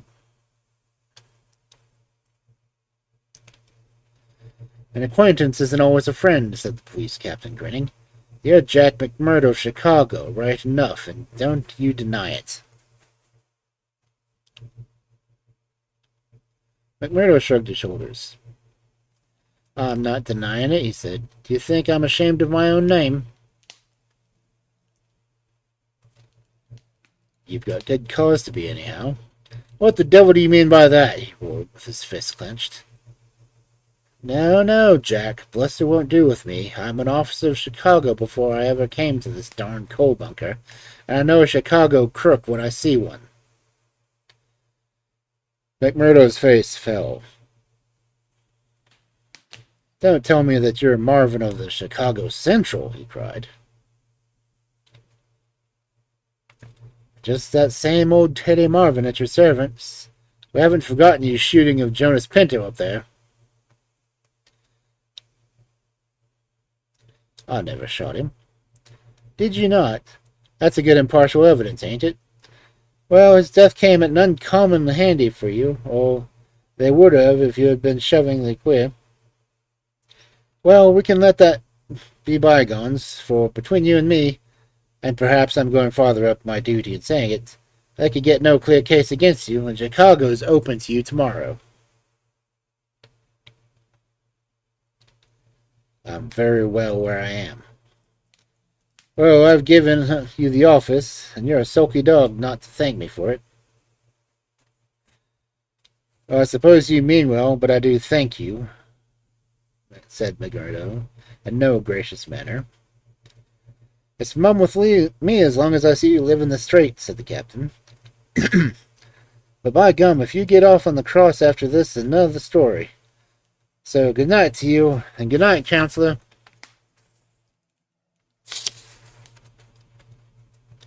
He left the barroom, but not before he had created a local hero. McMurdo's deeds in far Chicago had been whispered before. He had put off all questions with a smile, as one who did not wish to have greatness thrust upon him. But now the thing was officially confirmed. The bar loafers crowded around him and shook him heartily by the hand. He was free of the community from that time on. He could drink hard and show little trace of it, but that evening, and his mate Scanlon had not been at hand to lead him home, the feted hero would have surely spent his night under the bar. On a Saturday night, McMurdo was introduced to the lodge. He had thought to pass without ceremony, being an initiate in Chicago. But these were particular rites in Vermissa of which they were proud, and these had to be undergone by every postulate. The assembly met in a large room reserved for such purposes at the Union House. Some 60 members assembled in Vermissa, but that was no means represented the full strength of the organization, for there were several other lodges in the valley, and others across the mountains on either side, who exchanged members when any serious business was afoot, so that a crime might be done by men who were strangers to the locality. Altogether, there were not fewer than 500 scattered over the coal district. In a bare assembly room, the men were gathered around a long table. At the side was a second one laden with bottles and glasses, on which some members of the company were already turning their eyes. McGinty sat at the lead with a flat black velvet cap upon his stock of tangled black hair, and a colored purple stole around his neck, so that he seemed to be a priest presiding over some diabolical ritual. To the right and the left of him were the higher lodge officials, the cruel and handsome face of Ted Baldwin among them. Each of these wore some scarf or medallion as emblem of office. There were, for the most part, men of mature age, but the rest of the company consisted of young fellows of 18 to 25, the ready and capable agents who carried out the commands of their seniors. Among the older men were a few of the features showed the tigerish, lawless souls within, but looking at the rank and file, it was difficult to believe that these eager and open-faced young fellows were in the truth a dangerous gang of murderers, whose minds had suffered such complete moral perversion that they took a horrible pride in their proficiency at the business, and looked with the deepest respect at the man who had the reputation for making what they called a clean job. To their contorted natures it had become the spirited and chivalrous thing to volunteer for service against some man who had never injured them, and whom, in many cases, they had never seen in their lives. The crime committed, they quarreled as to who actually struck the fatal blow, and amused each other in the company of describing the cries and contortions of the murdered man. At first they had shown some secrecy in their arrangements, but at the time, with this narrative describes their proceedings, were extraordinarily open.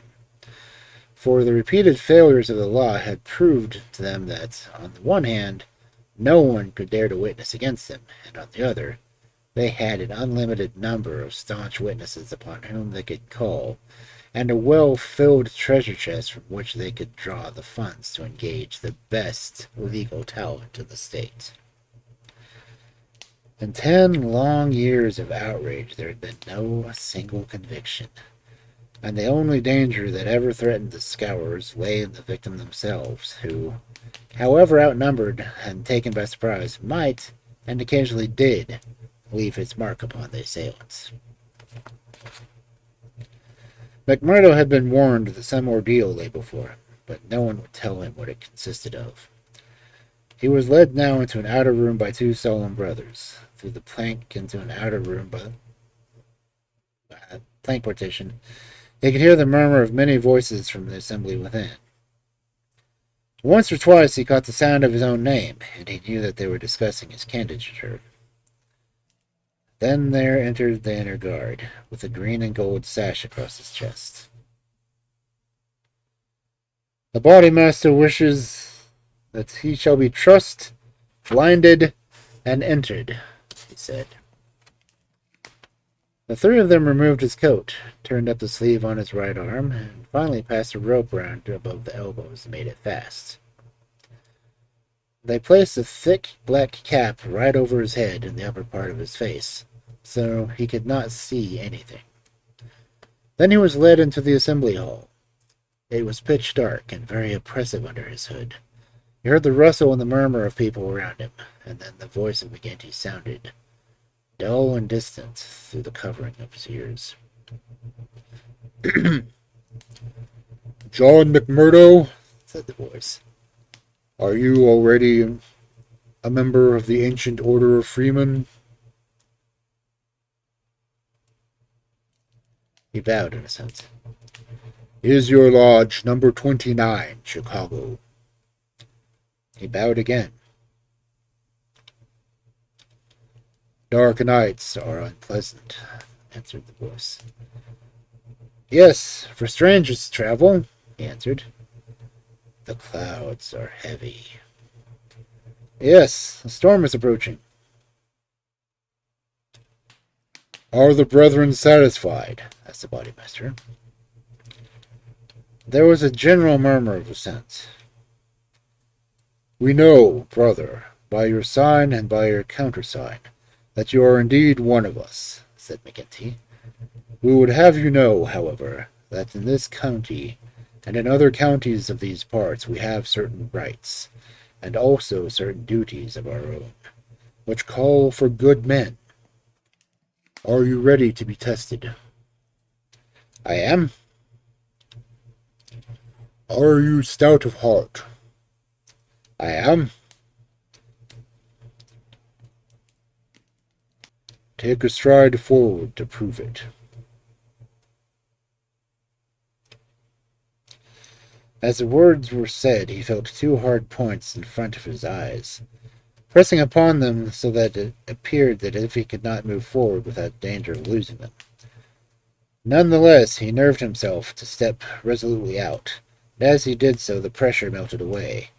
There was a low murmur of applause.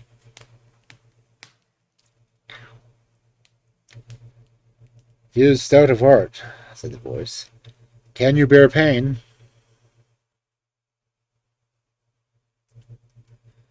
"As well as another," he answered. "Test him!" It was all he could do to keep himself from screaming out, for an agonizing pain shot through his forearm. He nearly fainted at the sudden shock of it, but he bit his lips and clenched his hands to hide his agony.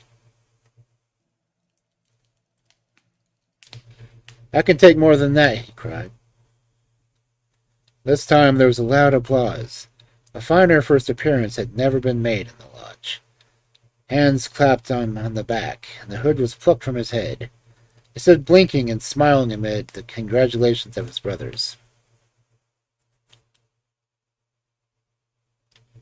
"One last word, Brother McMurdo," said McMinty. "You have already sworn the oath to secrecy and fidelity, and you are aware that the punishment for any breach of this is instant and inevitable death."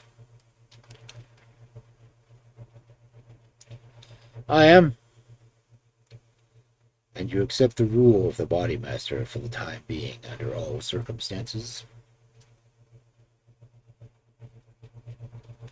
"I do." "Then, in the name of Lodge 341, Vermissa, I welcome you to its privileges and debates. You will put the liquor on the table, Brother Scanlon, and we will drink to your worthy brother."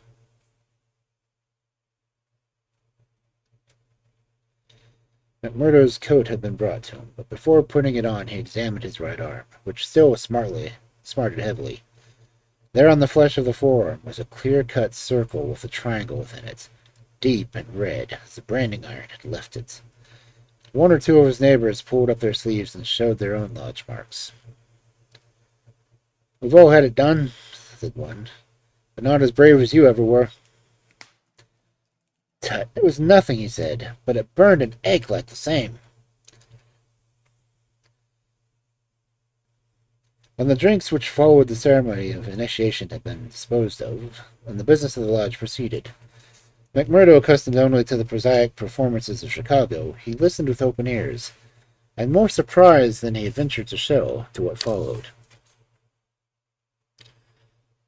"The first business of the agenda paper," said McGinty, "is to read the following letter from the Division Master Wendell of Merton County, Lodge 249. It says, "Dear Sir, there is a job to be done on Andrew Ray, of Ray and Sturmash, coal owners near this place. You'll remember that your lodge owes us a return, having had the services of two brethren in the matter of the patrolman last fall. If you will send 2 good men, they will be taken charge of by Treasurer Higgins of this lodge, whose address you know. He will show them when and where to act. Yours in freedom, J.W. Wyndham, D.M.A.O.F. Wendell has never refused us when we had occasion to ask on the loan of a man or two, and it is not for us to refuse him." McGinty paused and looked around the room with his dull, malevolent eyes. "Who will volunteer for the job?" Several young fellows held up their hands. The Bodymaster looked at them with an approving smile. "You will do, Tiger Cormac. If you handle it as well as you did the last one, we won't be amiss. And you, Wilson." "I've no pistol," said the volunteer, a mere boy in his teens. "It's your first, is it not? Well, you have to be bloodied sometime. It will be a great start for you. As for the pistol, you'll find it waiting for you, or I'm mistaken. If you report yourselves on Monday, it will be time enough. You'll get a great welcome when you return." Any reward this time? Asked Cormac, a thick-set, dark-faced, brutal-looking young man whose ferocity had earned him the nickname of Tiger. Never mind the reward. You just do it in the honor of the thing. Maybe when it is done there will be a few odd dollars at the bottom of the box. What has the man done? Asked young Wilson. Sure, it's not for the likes of you to know and to ask what the man has done. He has been judged over there. That's no business of ours. All we have to do is to carry it out for them, same as they would do for us. Speaking of that, 2 brothers from the Martin Lodge are coming over to us next week to do some business in this quarter. Who are they? Asked someone. Faith. It is wiser not to ask. If you know nothing, you can testify nothing, and no trouble can come of it. But they are men who will make a clean job when they're about it. Time, too, cried Ted Baldwin.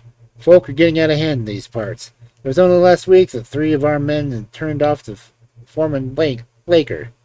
It's been owing him a long time, and we'll get it in full and proper. Get what? McCurdo asked his neighbor. The business end of a buckshot charge, said the man, with a loud laugh. What do you think of our ways, brother? McMurdo's criminal soul seemed to have already absorbed the spirit of the vile association of which he was now a member. I lack it well, he said. 'Tis a proper place for a lad to meddle. Several of those who sat around heard his words and applauded them. What's that? Cried the black man Bodymaster from the end of the table. 'Tis a new brother, sir, who finds our ways to his taste. McMurdo rose to his feet in an instant. I would say, worshipful master, that if a man should be wanted, I should take it as an honor to be chosen to help the lodge. There was a great applause at this. It felt as that a new sun was pushing the rim above the horizon. Some of the elders it seemed that the progress was too little rapid. I would move, said the secretary Haraway, a vulture-faced old graybeard who sat near the chairman, that Brother McMurdo should wait until it is good pleasure of the lodge to employ him. Sure, that is what I meant to do. I'm in your hands, said McMurdo. Your time will come, brother, chairman. We have marked you down as a willing man, and we believe you will do good work in these parts. There is a small matter tonight in which you may take a hand, if it do please you. I'll wait for something that is worthwhile. You can come tonight anyhow, and it is will that you will know that we stand in this community. I'll make an announcement later. Meanwhile, he glanced at his agenda paper. I have 1 or 2 more points to bring before the meeting. First of all, I will ask that the treasurer enter as our bank balance. There is a pension of Jim Carnway's widow, who was struck down doing the work of the lodge, and it is for us to see that she is not the loser. Jim was shot last month when he tried to kill Chester Wilcox of Marley Creek, McMurdo's neighbor informed him. The funds are good at the moment, said the treasurer with the bank book to the left of him. The firms have been generous of late. Max Linder and Co. paid $500 to be left alone. Walker Brothers sent in $100, but I took it myself to return it and asked for $5. If I do not hear by Wednesday, their winding gear may get out of order. We had to burn their breaker last year before they became reasonable. Then the West Section Coaling Company has paid its annual contribution. We have enough in hand to meet any obligations. What about Archie Swindon? Asked the brother. He has sold out and left the district. The old devil left a note for us to say that he had rather be a free crossing sweeper in New York than a large mine owner under the power of a ring of blackmailers. By gosh, it was well that he made a break for it before the note reached us. I guess he dare not show his face in this valley again.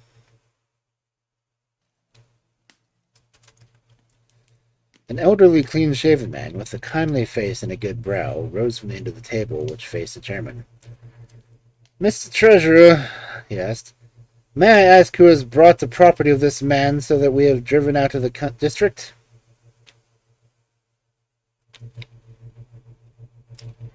Yes, Brother Morris, it has been bought by the State of Merton County Railroad Company.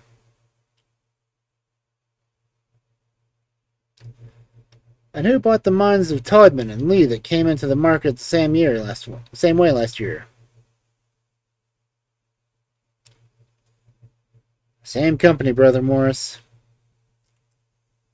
And who bought the ironworks of Mason and the Shoeman of Van Dare and of Atwood, which have all been given up of late?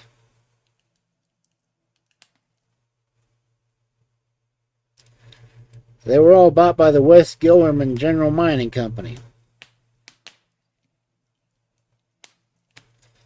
I don't see, Brother Morris, said the chairman, that it is matters of nickel to us who buys them, since they can't carry them out of the district. With all respect to you, worshipful master, I think that it may be a matter very much to us. This process has been going on for 10 long years. We are gradually driving all the small men out of trade. What is the result? We find in their places great companies like the Railroad or the General Iron who have their directors in New York or Philadelphia and care nothing for our threats. We can take it out of the local bosses, but it only means that the others will be sent in their stead. And we are making it dangerous for ourselves. The small men could not harm us. They had not the money nor the power. So long as we did not squeeze them too dry, they could stay under our power.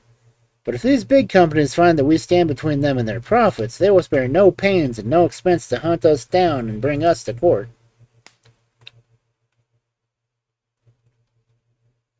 There was a hush to these ominous words, and every face darkened as gloomy looks were exchanged.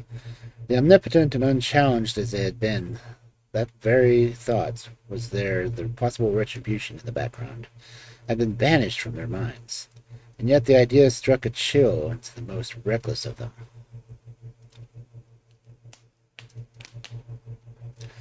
It is my advice, the speaker continued, that we bear less heavily upon the small men. On the day that they have been driven out of the power and the society will have been broken. Unwelcome truths are not popular. There were angry cries, and the speaker resumed his seat. McGinty rose with the gloom upon his brow.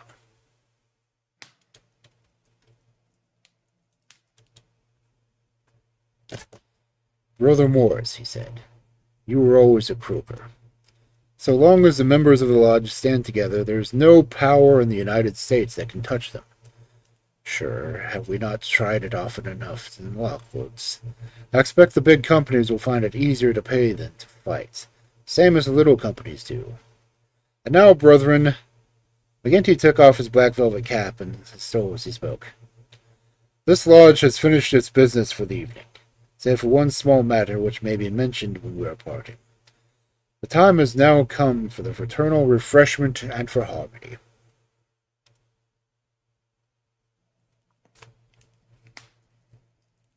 Strange indeed, this human nature.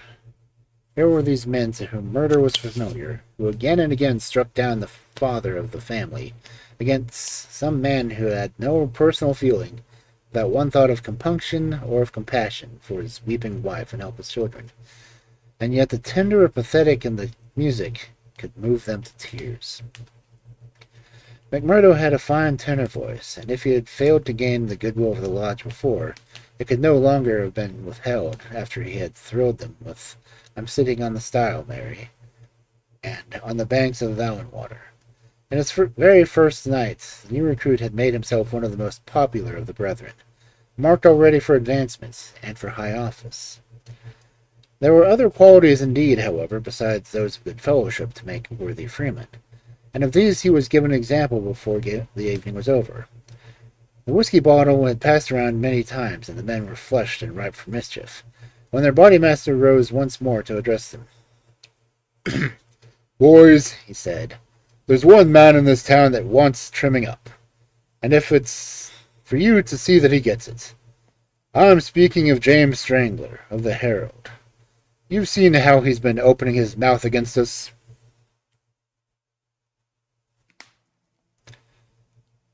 There was a murmur of assent, with many muttered oath. McGinty took a slip of paper from his waistcoat pocket.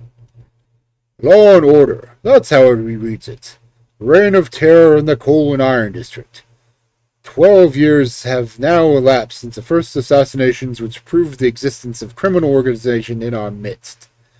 From that day these outrages have never ceased, until now they have reached the pitch which makes us the opprobrium of the civilized world. Is it for such results that our great country welcomes in its bosoms the alien who flies to the depths of Europe?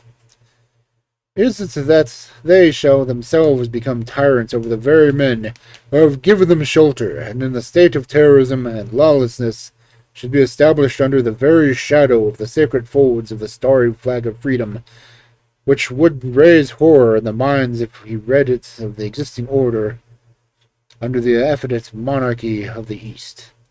The men are known. The organization is patent and public. How long are we to endure it? Can we forever live? Sure, if I've read enough of the shush, cried the chairman, tossing the paper down upon the table. That's what he says of us.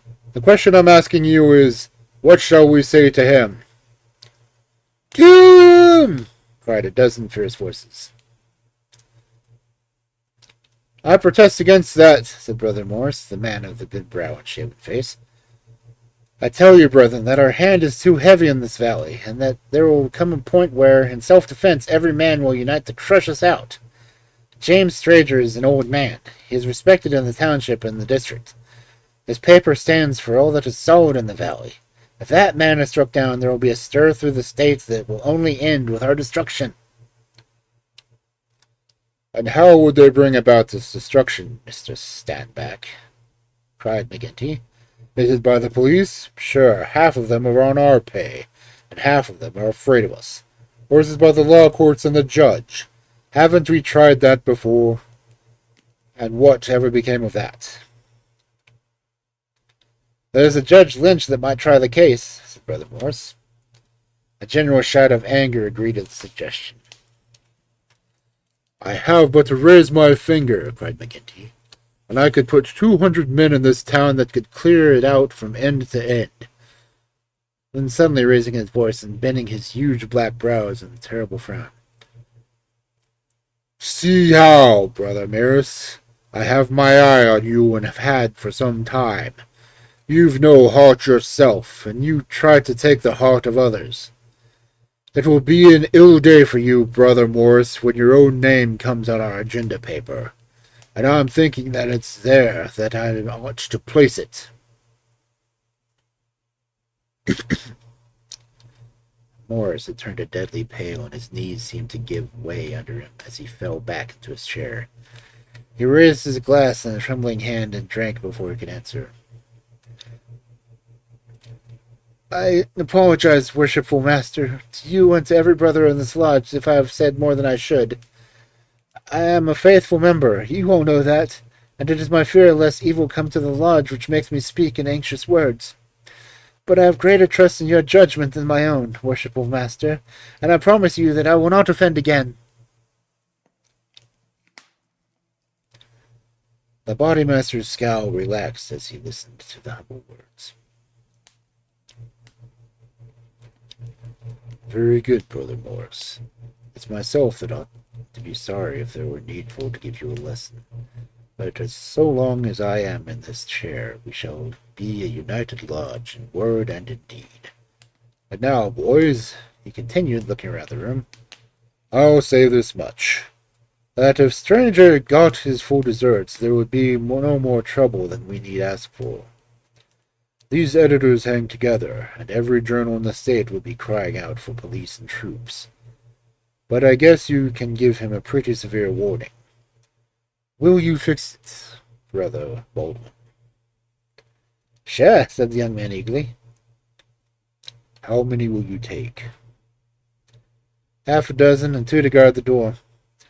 You'll come, Gower, and you, Mansell, and you, Scanlon, and the 2 Willoughbys. I promised your brother he should go, said the chairman. Ted Baldwin looked at McMurdo with eyes which showed they had not forgiven nor forgotten. Well, he can come if he wants, he said in a surly voice. That's enough. The sooner we get to work, the better. The company broke up with shouts and yells and snatches of drunken song. The bar was still crowded with revelers, and many of the brethren remained there. The little band who had been told off for duty passed out into the streets, proceeding in 2s and 3s along the sidewalk as to not provoke attention. It was a bitterly cold night, with the half-moon shining brilliantly in the frosty, star-spangled sky. The men stopped and gathered in a yard which faced a high building. The words, Vermissa Herald, were printed in gold letters between the brightly lit windows. From within came the clanking of the printing press. Here you, said Baldwin to Ricardo. You can stand below at the door and see that the road is kept open for us. Arthur Willoughby can stay with you. You others come with me. Have no fear, boys. We have a dozen witnesses that we are in the Union Bar at this very moment.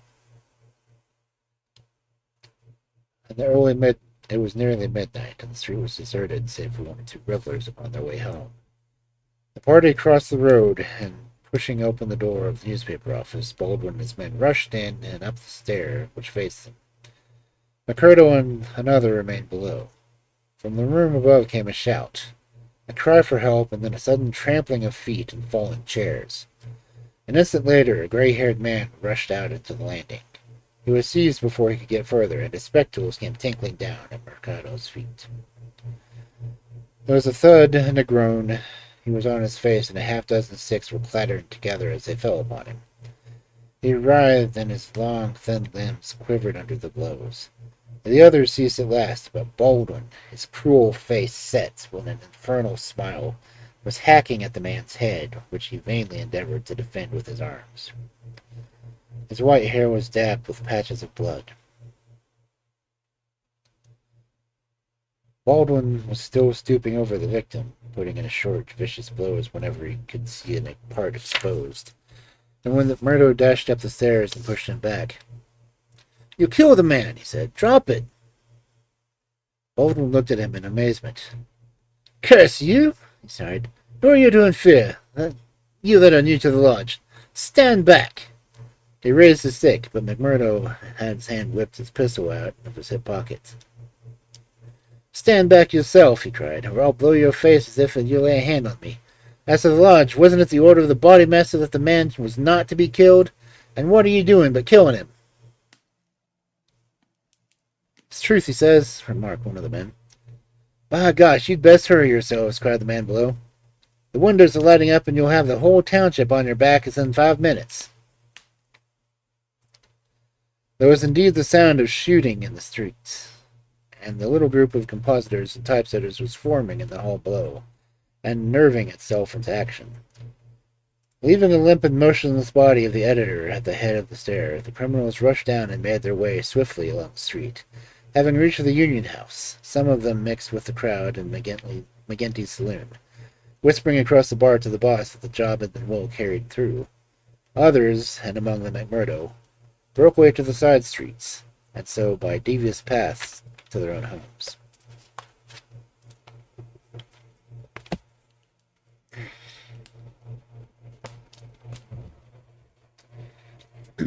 Interesting to have a somewhat good man among killers.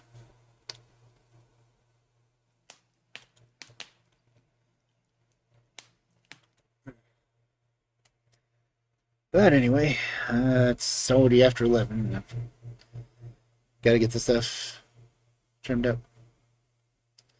I want to thank everyone who came in. Thank you for the raid, Doc. Thank you for the gift sub, Dusk. Thank you, as always, for claiming first guilty.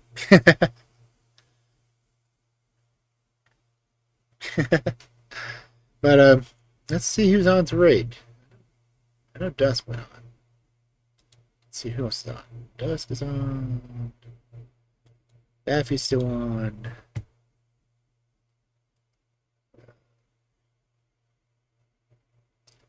Let's see. Let's see when it was off. Let's see. Yeah, he's off. Let's see, John. Or if anyone here wants to make a recommendation, by all means, you're allowed to. I'd say don't even have to redeem it. Just tell me you want to read.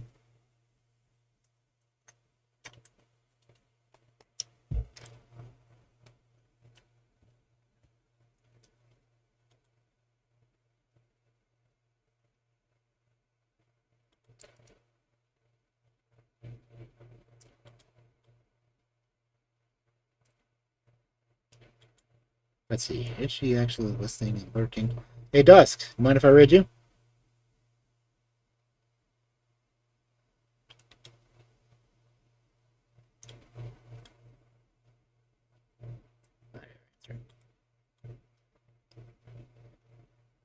Oh, playing Starfield. I never heard that name.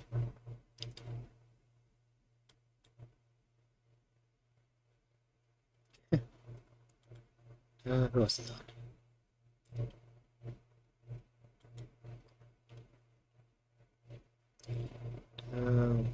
Molotov.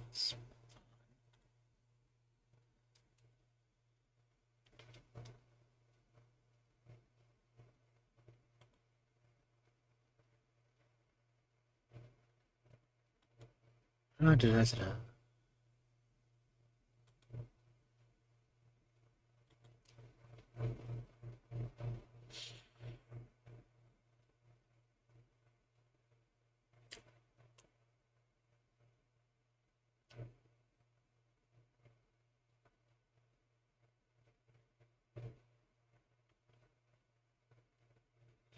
No suggestions? Anyone? Anyone? Fry?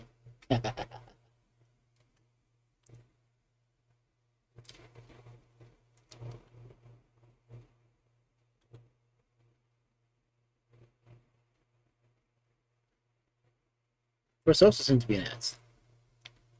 So.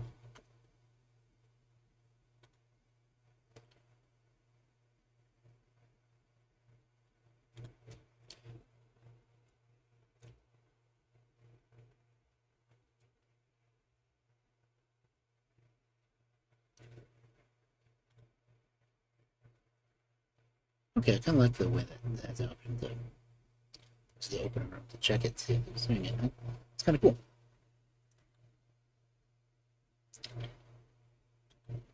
Okay. Okay, well, I will see everyone hopefully tomorrow night. What? What did it say? Unraid.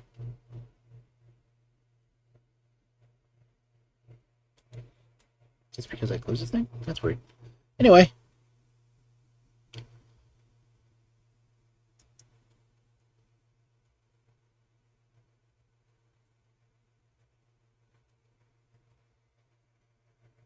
Sorry, Dusk, anyway.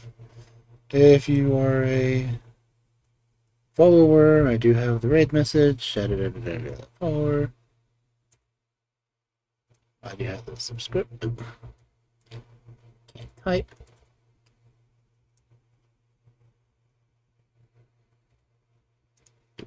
Dash. 4 subscribers.